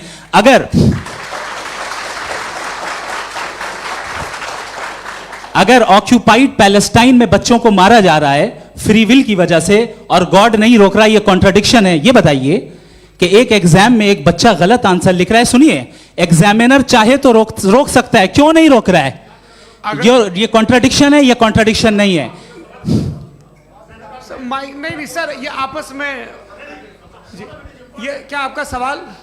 माइक दीजिए। फ्री विल दिया गया है टेस्ट के लिए, अकाउंटेबिलिटी के लिए। अगर फ्री विल नहीं होता तो आप कहते हैं हमें रोबोट बना दिया गया। नॉट मिसरिप्रेजेंट माय पोजीशन, आपकी जो भी पोजीशन, मैं अपनी फ्री विल के नाते, अपने ह्यूमन विजडम के नाते गाजा में हो रही अत्याचार का विरोध करता हूं। बिल्कुल करना चाहिए। आपके हिसाब से मैं गॉड की विजडम का विरोध कर रहा हूं? बिल्कुल नहीं, जो हो रहा है गॉड की, बिल्कुल भी नहीं, बिल्कुल भी नहीं। उसका वहां पर गाजा में कत्ल होना ये इंसानों के गलत इस्तेमाल का नतीजा है, फ्री विल के इस्तेमाल का नतीजा है। गॉड इसका हुक्म नहीं देता, उससे रोकता है। यही तो मसला है ना, आपके लिए कॉन्सेप्ट क्लियर? नहीं भाई, आपने तो बताया था इंजेक्शन लगाने से बच्चे को तकलीफ होती है, ये इंजेक्शन लगा। सर आप ऐसे रेटोरिक स्टेटमेंट दें तब तो कोई मसला नहीं समझते रहेंगे। This is a rhetoric statement, this is not a logical argument sir. I am sorry, I am sorry. आखिरी 30 मिनट बड़े मुश्किल होने वाले हैं जी। मुफ्ती साहब आगे बैठे हैं, इनको माइक दीजिए। हाँ तरुण, माइक आप अपने पास रखिए, आपको कैमरे का फ्रेम पता है जी। सबसे पहले दोनों को मुबारकबाद। एक सर अपना आप नाम बता दें। आप अमेरिका में शिकागो में रहते हैं, इतना मुझे याद है। बताया आपको, यासिर नदीम अलवाजदी मेरा नाम है। जावेद सर, आपसे एक क्वेश्चन है इन्फिनिट रिग्रेस के ताल्लुक से। एक हाइपोथेटिकल सिनेरियो है, मसलन अगर आप सर माइक थोड़ा सा प्लीज क्लोज रखिए जी। अगर आप शायर इसलिए हैं कि आपके कोई उस्ताद शायर थे, और वो इसलिए शायर थे कि उनके कोई उस्ताद शायर थे, और इसी तरीके से हम माजी में पीछे चलते चलते चले जाएं और कहीं ना रुके, तो माफ कीजिएगा आप कभी शायर नहीं हो सकते। लेकिन आप शायर हैं, आपका शायर एग्जिस्ट करता है, इसका मतलब ये है कि आप कहीं ना कहीं रुके हैं। तो मेरा सवाल ये है कि क्या आप इन्फिनिट रिग्रेस ऑफ कॉजेस को लॉजिकल फैलेसी मानते हैं या नहीं मानते? हाँ या ना? मैं इन्हें लॉजिकल फैलेसी नहीं मानता हूँ, लेकिन मेरा प्रॉब्लम यह है कि जब मैं नहीं मानता हूँ तो I will continue with this logic जो फैलेसी नहीं हो। आप एक जगह रुक जाते हैं जाके, आप कहते हैं ये गेंद कैसे बनी, ये जजीरा कैसे बना, ये समंदर कैसे बना, ये ज़मीन कैसे बनी, और अचानक गॉड पे जाके आपको ब्रेक लग जाता है। एक बार आप सवाल नहीं करते कि भाई इनको बनाने वाला तो इनसे भी कॉम्प्लिकेटेड होगा, वो कैसे बना, उसके बारे में आपने इत्मीनान कर लिया, वो हमेशा से है। तो अगर आप उसे हमेशा से मानते हैं तो फिर ये मान लीजिए कि कायनात हमेशा से है, क्या तकलीफ है? फिर हम वजूद में नहीं आते जी हैं? हम मौजूद नहीं। अच्छा सर क्यों नहीं हो मैं सकता? बताऊंगा प्लीज प्लीज। जैसे मैंने मिसाल दी आपके शेर की। आपका शेर कभी वजूद में ना आता अगर शायर इसी तरह चलते रहते हमेशा। जी माइक मेरे ख्याल से एक सेकंड, इन्फिनिट रिग्रेस का कॉन्सेप्ट क्लियर नहीं हो पाया, ऐसे रहने दें, लेट्स मूव ऑन सर। ठीक है। हाँ थोड़ा सा मॉडरेटर का भी ख्याल रखें। नहीं आपने तो रखा है, आपने रखा है। यहाँ पे गौहर रजा साहब हैं, वो भी एक सवाल पूछना चाहते हैं। माइक यहाँ नीचे से ऑन कर दिए, नीचे। पहले तो ये कह दूं कि मैं उन बच्चों से शर्मिंदा हूं जिनको गज़ा में कत्ल किया गया, क्योंकि हमारे होते हुए कत्ल किया गया। लेकिन उससे ज़्यादा शर्मिंदगी इस बात से हुई कि मुझे लगा कि मुफ्ती साहब उसको जस्टिफाई कर रहे हैं। बिल्कुल भी नहीं, आप बहुत ही गलत मुझे बात लगा मैं गलत हो सकता हूं। बिल्कुल गलत मैं है। सवाल पूछ रहा हूं। सवाल मैं देखिए, सवाल अगर पूछ रहा हूं। एक मैं जावेद भाई से डिसएग्री करता हूं। एक सेकंड देखिए, अगर देखिए ऐसा एक सेकंड आप सर वेट अरे आप कुछ मेरे पहले मुझे अपनी बात कह लेने दीजिए। अगर ऑडियंस तय करेगी तो फिर मॉडरेटर का मतलब नहीं। मेरा आप सबसे ये कहना है, ये बहस दो लोगों के बीच में है, एक तरफ मुफ्ती साहब, एक तरफ जावेद साहब। पिछले 1.5 घंटे से ये लोग अपने अपने तर्क रख रहे हैं। आपकी इनसे इत्तेफाकी हो सकती है, ना इत्तेफाकी हो सकती है। मेरे उस्ताद मुझे सिखा गए हैं कि मुखामुखम में असहमति की गुंजाइश बची रहनी चाहिए। अगर मैं आपकी बहुत इज्जत करता हूं गौहर साहब, आपने जो कमाल की किताबें लिखी, साइंटिफिक टेम्परामेंट, लेकिन मेरी ये गुजारिश है आप सबसे कि यदि आप इन लोगों ने जो बोला उन पर टिप्पणियां करेंगे तो ना वक्त की पाबंदी रहेगी, ना वो अनुशासन। आप सवाल पूछ लें, उस सवाल में जो बात आ जाए वो आ जाए। मैं जावेद साहब से डिसएग्री करता हूं, इसलिए जावेद साहब से सवाल पूछ रहा हूं। आपका सवाल जावेद अख्तर साहब से। और सवाल ये है मेरा कि जावेद साहब ने कई बार लॉजिक का इस्तेमाल किया कि साइंस में लॉजिक है और रिलीजन में लॉजिक नहीं है। मेरा ख्याल ये है कि रिलीजन में भी लॉजिक है, लेकिन उस लॉजिक की बेसिस ये है कि आप रुक जाते हैं, जिसका जिक्र जावेद साहब ने बार बार किया, यानी खुदा के तसव्वुर पे आते हुए, गॉड के तसव्वुर पे आते हुए रुक जाते हैं। और इसमें सवाल पूछना मतलब फॉरबिडन होता है। सवाल यह है कि क्या जावेद साहब इससे एग्री करते हैं कि साइंस की लॉजिक अलग है और रिलीजन की लॉजिक अलग है? बताइए सर। देखिए 3 चीज़ें हैं, साइंस है, एक है मंतिक है, इस्तिदलाल है, और एक जो है कुछ भी नहीं है, फेथ है, अकीदा है। मैं अकीदे की लॉजिक का कायल नहीं हूँ। मुझे आप इस्तिदलाल से, लॉजिक से, रीज़न से समझाइए, मैं मानने को तैयार हूँ, मेरा क्या नुकसान होगा। लेकिन ये कि अकीदे पे मैं नहीं जा सकता हूँ। अकीदे का मतलब है कि तुम ये मान लो, सवाल ना करो, ये नहीं। आप सारी बातें करके, बड़ी साइंटिफिक बातें करके एक जगह जाके खुदा के हुदूद पे रुक जाते हैं, सरेंडर कर देते हैं। मैं सरेंडर करने को तैयार नहीं। दैट्स ऑल जी। ये आगे सर बैठे हुए हैं, इनको माइक दीजिए। भाई। वो आप पूछना चाह रहे थे ना भाई? हाँ नहीं मैं ये थैंक यू जी। आपका नाम? आसिम इफ्तिखार। आसिम जी, पूछिए।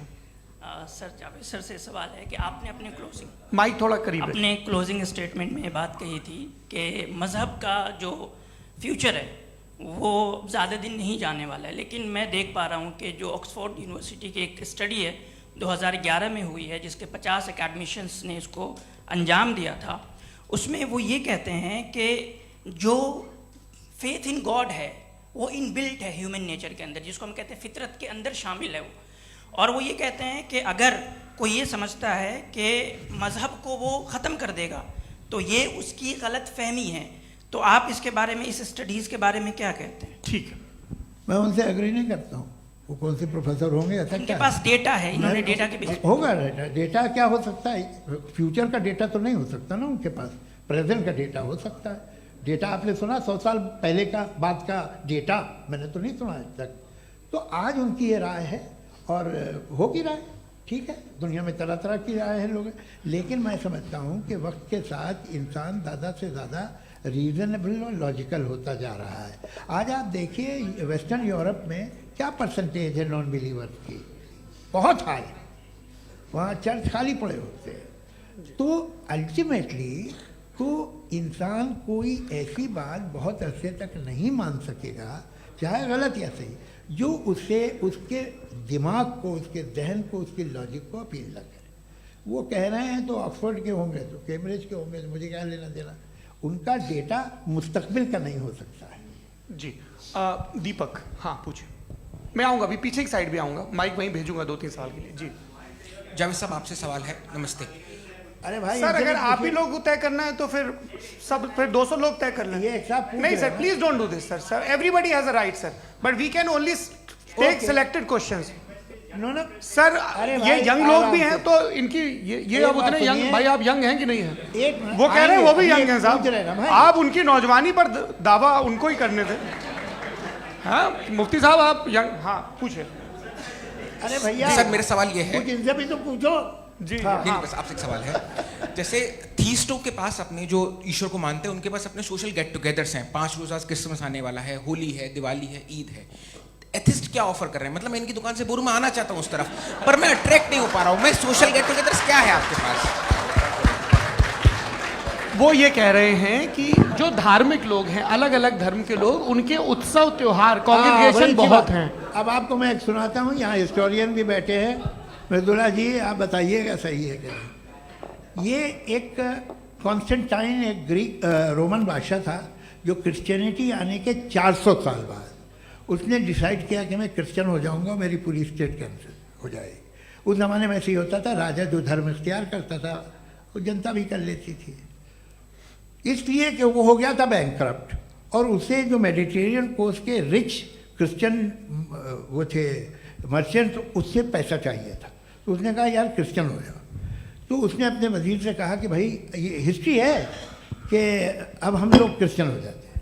कहले सर हो जाएंगे, कोई प्रॉब्लम नहीं है, लेकिन एक प्रॉब्लम ये है कि 17 दिसंबर से 25 दिसंबर तक जो पेगन फेस्टिवल होता, जो पेगन जो फेस्टिवल होता है वो बंद हो जाएगा, इसलिए कि हम क्रिश्चियन हो गए तो होगा नहीं। तो वो बच्चों को बहुत बुरा लगेगा, पब्लिक को बहुत इंजॉय करते हैं, खासतौर से 25 को मेन डे। उसने कहा हाँ ये तो सही कह रहे हो, ये जीसस क्राइस्ट की पैदाइश कब थी? कहते साहब वो अप्रैल में थी। नहीं कट करो, वो 25 दिसंबर को है। ये हकीकत है जी। और 400 साल बाद क्रिश्चियनिटी के अप्रैल से दिसंबर ले आए, और इसलिए कि यहाँ पेगन फेस्टिवल होता था। अब मनाते हैं आप आराम से। ये जो सारे फेस्टिवल हैं ये रिलीजन से, हर एक को एक इंटरटेनमेंट डिपार्टमेंट चाहिए होता है अपनी कंपनी चलाने के लिए। तो ये रिलीजन ने, ये सेकुलर त्यौहार थे जिन्हें रिलीजन्स ने ले लिया है। ये मौसम के थे, फसलों के थे, किसानों के थे, उसको आपने लेके रिलीजियस रंग दे दिया। ये कोई रिलीजन से थोड़ी आए आप। अच्छा हमें देखिए, हम तो मुल्द हैं, हम ईद मनाते हैं, हम दिवाली मनाते हैं, हम होली मनाते हैं, हम क्रिसमस मनाते हैं। बम्बई की फिल्म इंडस्ट्री की सबसे बड़ी होली हमारे घर में होती है, सबसे बड़ी ईद हमारे घर में होती है। वो हमारे सोशल वो है, हमारे हेरिटेज है। ऐसा थोड़ी है कि we will throw the baby along with the water. ये तो अच्छी चीज़ है, इन्हें रखो, जो बेकार है फेंक दो। जी हाँ हेलो जी, मेरा सवाल नादवी जी से है। जैसा कि आपने बोला कि गॉड टाइम के भी परे हैं, और गॉड इतनी कॉम्प्लेक्स चीज़ है कि उसे ह्यूमन माइंड समझ नहीं सकता, और गॉड ने अर्थ पे फ्री विल भी दे दी है। तो आप अपना वक्त ज़ाया क्यों कर रहे हैं गॉड के बारे में बात करके? अपन को तो बात करनी चाहिए कि सोसाइटी को बेहतर कैसे करें। जी मैं गॉड वही बताता है सोसाइटी को कैसे बेहतर करे। अभी मैं आपका जवाब देता हूँ। आपने कहा कि टाइम पे वो एग्जिस्ट नहीं करता, सो मेरा सवाल ये है कि जैसा आपने बोला कि गॉड बहुत ही कॉम्प्लेक्स चीज है, मैंने और कहा ही नहीं कि कॉम्प्लेक्स है, तो आपके अल्फाज हैं। कॉम्प्लेक्स का लफ्ज गॉड के लिए सुइटेबल नहीं है। क्यों? क्योंकि कॉम्प्लेक्स वो चीजें होती हैं जो ऑब्जेक्ट हो। God is not an object जिसको आप इंस्ट्रूमेंट के जरिए लेबोरेटरी में जाके टेस्ट करें, oh it's very complex. No, वो कोई कार का इंजन नहीं है। मेरा वो सवाल फिलोसॉफिकली नेसेसरी बीइंग ऐसी बीइंग है जो सिंपल बीइंग है। हाँ, आप उसको मुकम्मल तौर पे उसकी तमाम हिकमतों को जान ले और हर चीज को जान ले, ये पॉसिबल नहीं है, क्योंकि वो ऑल वाइज है, आप ऑल वाइज नहीं है, और वो खुदा है, वो आपको सारी चीजें बता दे, ये जरूरी नहीं। मेरा सवाल ये नहीं था, मेरा सवाल ये था कि जब गॉड इतना परे है इस दुनिया से कि उसने अर्थ पे फ्री विल भी दी है, हम सब ह्यूमंस की फ्री विल है, और जो सोसाइटी में हो रहा है वो अपन लोग डिसाइड करेंगे, तो अपन लोग डिसाइड नहीं करेंगे ना, अपन लोग डिसाइड नहीं करेंगे। गॉड जो है, गॉड ने वो उसकी जात, उसकी एग्जिस्टेंस टाइम एंड स्पेस से परे है, लेकिन वो हमारा टेस्ट ले रहा है और उसी गॉड ने हमें बताया कि तुम्हें क्या करना है क्या नहीं करना है, तो जाहिर है उस गॉड की बात सुनेंगे ना हम। जी, वो पीछे एक चश्मा लगाए जो मैम खड़ी हैं, उनको दीजिए। हाँ, आप जी जी बिल्कुल आएंगे। देखिए मैं कोशिश कर रहा हूँ सब तरफ जाने की। हाँ, उनको दीजिए माइक। जी, हेलो सर, मैं ओमनी प्रेजेंट नहीं हूँ, टाइम पाबंद हूँ और जहाँ तक कोशिश कर सकता हूँ करूँगा। जी, अपना नाम बताइए। मेरा नाम उर्सुला है, मैं दिल्ली यूनिवर्सिटी की एक स्टूडेंट हूँ और मैं स्टूडेंट फेडरेशन ऑफ इंडिया से हूँ। मेरा सवाल मुफ्ती जी से है कि इस हॉल के इस कमरे में बैठ के हम लोग रेप की मोरालिटी के बारे में फिलोसफिकली बात तो कर सकते हैं, बट असलियत ये है कि रोज़मर्रा की ज़िंदगी में औरतें रेप के थ्रू गुजरती हैं, और हम लोग सिर्फ नंबर्स पे इस तरह नहीं देख सकते, क्योंकि कितनी औरतें हैं इन कंट्रीज़ में जहाँ पे आप बता रहे हैं कि केसेस कम हैं, जिनका एक्सेस है कि वो जाके केस फाइल कर सकें। कितनी औरतें हैं जो जिनको काम करने की आज़ादी है उन कंट्रीज़ में। यूरोप में ये आज़ादी आ गई, यूरोप में ये रूल्स आ गए, तो हम आज उसके बारे में बात कर पा रहे हैं। जी, जवाब।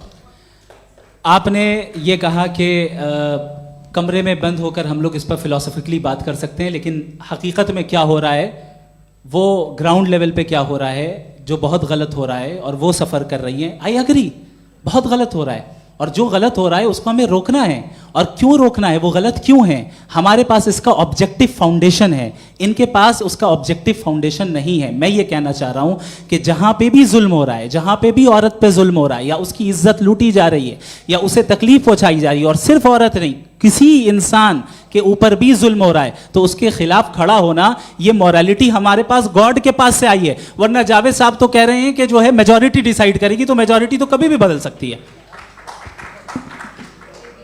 क्या आप हाँ। ये थोड़ी सी आपको गलतफहमी है। मैं अगर मेरे जुमले से ये मजमूआ निकला या मैंने कहा, तो ये जुमला मैं वापस लेता हूँ, ये मेरा मतलब ही नहीं था कि मेजॉरिटी डिसाइड करेगी। मेजॉरिटी डिसाइड करे तो दुनिया में बड़ी, वैसे आपने कहा था ये जुमला। अच्छा, हो सकता है, मैं मान रहा हूँ, बाद में रिकैप कर लेंगे। अरे एक सेकंड, मैं अपनी एक्सप्लेनेशन दे रहा हूँ।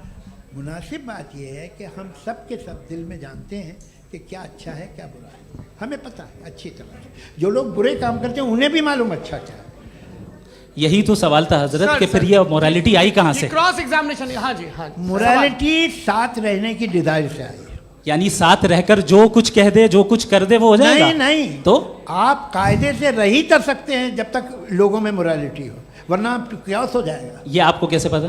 जी, हमने देखा ना, जहाँ मोरालिटी का क्यास हो गया, हम देखते हैं। कहाँ पे देखते भाई? तो दुनिया में। आप जो कह रहे हैं, आप कहीं पे अगर गलत हो रहा है तो उसको आप गलत देखिए। आप एपिस्टेमोलॉजी की बात कर रहे हैं, मैं ऑन्टोलॉजी की बात कर रहा हूँ। मैं इस बहस फाउंडेशन आप क्या है? दोनों लोगों को चाय पे होस्ट करूंगा, वहां पे क्रॉस एग्जामिनेशन कर लीजिएगा। अभी ऑडियंस का हक मार रहे हैं आप लोग भाई, सर जस्ट लोग हैं आप लोग। और ये भाई ये उधर आएंगे, जी सर आएंगे। अच्छा सर, मेरा नाम लईकुर रहमान है और मैं अलीगढ़ मुस्लिम यूनिवर्सिटी का स्टूडेंट हूँ, और जहाँ तक मुझे पता है कि sir you are also product of Aligarh Muslim University. मैं भी उसी चमन का बुलबुल। हाँ सर, तो बहुत खुशी हुई मुझे जान करके कि मैं आपसे मिलूंगा। सवाल सर, मेरा सवाल यह है, सर सैयद अलैहि रहमा का नज़रिया ये था कि खुदा के वजूद को अक़ल के दायरे में रह कर के तलाश करना, न कि पूरी तौर से उसका इनकार कर देना। Sir, how will you define it? नहीं, तो ये तो आप इन्हें बताइए। ये सवाल आपसे, खुदा का वजूद साबित कर रहे हैं। तो सर आपने इनकार कर रखा है, इस वजह से मेरा क्वेश्चन उन्होंने यही एक सेकंड, सर सैयद ने यही कहा ना कि अक्ल से आप खुदा के वजूद को साबित नहीं कर सकते, यही कहा ना भाई। वो उन्होंने कहा कर सकते हैं और वो कर दिया गया आज। वो फोन तलाश करना या साबित करना अक्ल से नहीं हो सकता। अरे सवाल तो सुन लीजिए जी। अक्ल से नहीं हो सकता है, यही कहा ना आपने। अक्ल से हो सकता है। अरे वो यही कह रहे हैं भाई, आप बता रहे हो सकता है, वो तो कुछ और। आप अगर सर देखो नौजवान फोन ले लो, वो इतनी कमाल की यूनिवर्सिटी है। अरे भाई दे दो मेरी ना बात जरा, तो- एक मिनट अरे दे दो मेरे भाई भाई। मेरी बात सुनो, नहीं, माइक मैं पे समझ- बोलो ताकि जो लाखों लोग देख रहे हैं माइक दे दो ना। अरे देंगे ना माइक, तुम ठहरो तो। हाँ सर मेरा सवाल ये था कि सर सैयद अलैहि रहमा का एक नज़रिया था अपना कि खुदा का जो वजूद है उसको अक़ल के दायरे में रह करके तलाश करना है, न कि पूरे तौर से इनकार कर देना है। ये उनका कॉन्सेप्ट था। लेकिन मेरा सवाल ये है कि आप इसको कैसे डिफाइन करते हैं, एक्सप्लेन कैसे करेंगे, मैं आपसे जानना चाहता हूँ, क्योंकि you are the product of Aligarh Muslim University. मुझे अकल के दायरे में रख के मैंने बहुत तलाश की, मुझे मिला नहीं। हाँ ये इधर वो चश्मा लगाए जो, हाँ उनको दे दीजिए। जी जी फटाफट पूछिए, बस 5 मिनट है, 5 मिनट में खत्म हो रहा है। हाँ अस्सलाम वालेकुम मुफ्ती साहब। एंड मेरा सवाल जावेद अख्तर साहब से। क्या नाम है आपका? अरे भैया सब मुझे पूछ रहे हो। फैज पूछिए फैज साहब। तो मेरा सवाल ये है कि अभी जो एथियस्ट है वो problem of evil argument use कर रहे हैं अगेंस्ट मुस्लिम्स, राइट? कि इस दुनिया में इतना सारा इविल है और अगेंस्ट मुस्लिम तो यहाँ अगेंस्ट थियस्ट। हाँ थोड़ा सा करेक्ट कर लीजिए भाई, पूरी मशक्कत इसी बात की थी कि किसी एक मजहब पे बात न टिके। जी तो बेसिकली ये आर्ग्यूमेंट ऐसा है कि इस दुनिया में इतना ज़्यादा ईवल एग्जिस्ट करता है और अगर एक ऑल गुड गॉड है तो वो रोकता क्यों नहीं है? लेकिन इस सवाल में एक हिडन अजम्पशन ये है कि इस दुनिया में ईवल एग्जिस्ट करता है। अब एथियस्ट ये कैसे ऑन्टोलॉजिकली प्रूव कर सकते हैं कि इस दुनिया में ईवल एग्जिस्ट करता है? मैं आपको बताता हूँ, थोड़ा सा समझा। नहीं सर हम लोग इनको सुनिए। नहीं please don't do that. I want to explain ontologically. नहीं हम समझ गए सर, इनको अब जवाब देने दीजिए। अच्छा सवाल पूछ लो। मैं अभी तक क्या था वो मैं थोड़ा सा ऐड ऑन कर लेता हूँ। तुम गुरु, तो हम जब इसका राउंड 13 करेंगे ना तब तुमको स्टेज पे बिठाएंगे। जी तो हाँ जल्दी से। तो देखिए एथियज्म के हिसाब से सब कुछ रैंडमली बन गया है, सब कुछ एटम्स और मॉलिक्यूल्स है। एक पत्थर में और मुझ में सिर्फ इतना फर्क है कि हम लोग एटम्स और मॉलिक्यूल्स का अलग अलग रीअरेंजमेंट है। अब एक पत्थर को कोई इंसान तलवार से 2 टुकड़ों में काट दे या मुझे, according to atheism it is same. There is no evil and good according to atheism. जी अच्छा फैज साहब का सवाल ये है कि हाँ कोशिश भी करते तो इससे गलत सवाल नहीं कर पाते। एक लाइफ फॉर्म है और लाइफ फॉर्म में फीलिंग्स हैं, मतलब लाइफ फॉर्म सुनता है, देखता है, टेस्ट कर सकता है, फील कर सकता है। तो उसकी ये जो क्वालिटी इस बबल में आ गई हैं वो जानवर में भी है, इंसान में भी है। तो जाहिर है कि उसे कोई तकलीफ पहुंचेगी, तो चूंकि उसके पास वो सेंसिटिविटी है तो मैं करेगा। पत्थर में वो सेंसिटिविटी नहीं है। तो ये क्या सवाल हुआ कि अगर पत्थर को काटा तो पत्थर को तकलीफ नहीं होती, तो आपको काटे तो आपको क्यों तकलीफ हो? बैठ जाइए। जी हाँ अगला सवाल। हाँ पूछे जी जावेद अख्तर साहब। अरे भैया सब आप लोग मुफ्ती साहब को छोड़ रहे हैं, मेरे ही पीछे पड़े हैं क्या? चलो बोलो भाई। You asked how God can exist when children die in Gaza. Huh? You asked how God can exist when children die in Gaza, and you also mentioned the rise of atheism in Europe. But the same events also are leading many atheists and non-believers to turn towards faith. How do you interpret this contradiction, where suffering pushes some away from God, yet brings others closer to belief? देखिए आपको एक बात बताऊं, दुनिया perfect तो कहीं भी नहीं है, हर जगह कुछ खामियां हैं। बेटा एक मिनट, मैं आप ही को कहेंगे, देखो वो तो कुछ खामियां, कमज़ोरियां, खराबियां सब जगह है। लेकिन अगर देखोगे ईमानदारी से कि दुनिया सबसे ज़्यादा महज़ब कहाँ है, एक आम शहरी को कहाँ हुकूक हासिल हैं, वो बोल सकता है, अपनी मर्ज़ी से काम कर सकता है, अपनी मर्ज़ी से राय दे सकता है, हुकूमत के ख़िलाफ़ बोल सकता है, बरसरे इक़्तिदार लोगों के बारे में बोल सकता है, सरमायादारों के ख़िलाफ़ बोल सकता है। तो आपको ये स्कैंडिनेवियन कंट्रीज़ में मिलेगा, वेस्टर्न यूरोप में मिलेगा। मैं नहीं कह रहा वो परफेक्ट है, बिल्कुल नहीं, वहाँ बहुत ख़राबियाँ भी हैं, परफेक्ट तो कोई नहीं। लेकिन जिन जिन मुल्कों में, लैटिन अमेरिका देखो, गल्फ़ देखो, वहाँ पर आपको ये ज़रूर है कि रेप नहीं होते होंगे। रेप की ज़रूरत क्या है भाई? उसको तो ख़रीद लो, घर में रखो, सड़क पर रेप करने की क्या ज़रूरत है?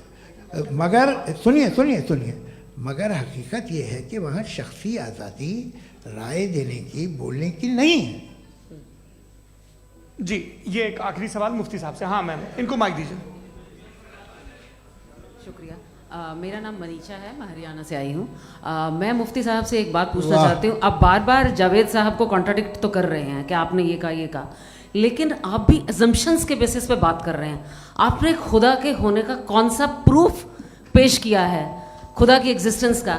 अब इस सवाल को अलग रहने दीजिए, कौन एथीस्ट है कौन नहीं है। और दूसरी बात जो आपने एक छोटी सी कही थी कि ये फ्री विल का इस्तेमाल करता है इंसान अपनी, लेकिन उस फ्री विल का इस्तेमाल में मतलब खुदा ने ये दे दी सबको ये इजाज़त कि वो कितना घिनौनापन और कितने ज़्यादा ख़राब से ख़राब तरीके इस्तेमाल कर सकता है। जवाब सुनते जी।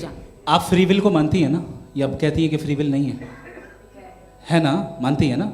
तो अब आपके पास इसका कोई एक्सप्लेनेशन नहीं है कि अगर एक इंसान उस फ्री विल का इस्तेमाल करके गलत काम कर रहा है और बच के अच्छी ज़िंदगी गुजार के निकल जा रहा है, उसका कोई रिकम्पेंस नहीं है। हमारे वर्ल्ड व्यू में जो इंसान गलत काम कर रहा है उसको भी रिकम्पेंस यानी उसका बुरा बदला मिलना है, और जो सही काम कर रहा है उसको सही बदला मिलना है। लिहाजा जो फ्री विल है वो इस तरीके से है कि एक लिमिटेड टाइम तक खुदा ने मोहलत दी है। ऐसा नहीं कि छूट दे दी, जो करना है करते रहो हमेशा। वक्त आएगा जब एग्जाम का टाइम खत्म होगा तब रिजल्ट आएगा, दौराने एग्जाम जबरदस्ती आपको नहीं बताया जाएगा। अरे भाई एक सेकंड जी, सवाल मुफ्ती साहब से मेरा मुफ्ती साहब से जी, रुक जाइए, आपसे फोन आप इसके बाद आपसे यही रहेंगे वो।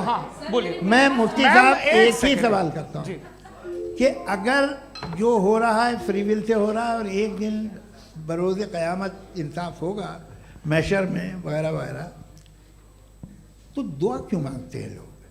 दुआ मांगते हैं इसके मतलब है अभी भी उसने ये डिपार्टमेंट रखा है कि मैं रोज़मर्रा की ज़िंदगी में बिल्कुल बिल्कुल ही कैन।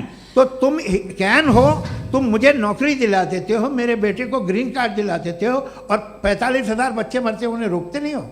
नहीं तो क्या आप ये कह रहे हैं कि इस दुनिया में जालिमों को कभी पकड़ ही नहीं होती है? अरे जो भी पकड़ होगी वो बच्चे रोते हैं। बिल्कुल, देखिए मैंने अपने ओपनिंग स्टेटमेंट में यही कहा था कि जनाब जावेद साहब सिर्फ इमोशनल आर्गुमेंट देंगे। This is an emotional argument. ये छोटे मोटे इसके पीछे का रीजन मैंने बताया क्या है, इसके पीछे का विजडम क्या है मैंने बताया। मंच से आप लोगों को सज्जनों इसलिए कह रहा हूं ताकि थोड़ा सा आपके कॉन्शियंस पे जोर रहे कि आपको ऑर्डर बचा के रखना है।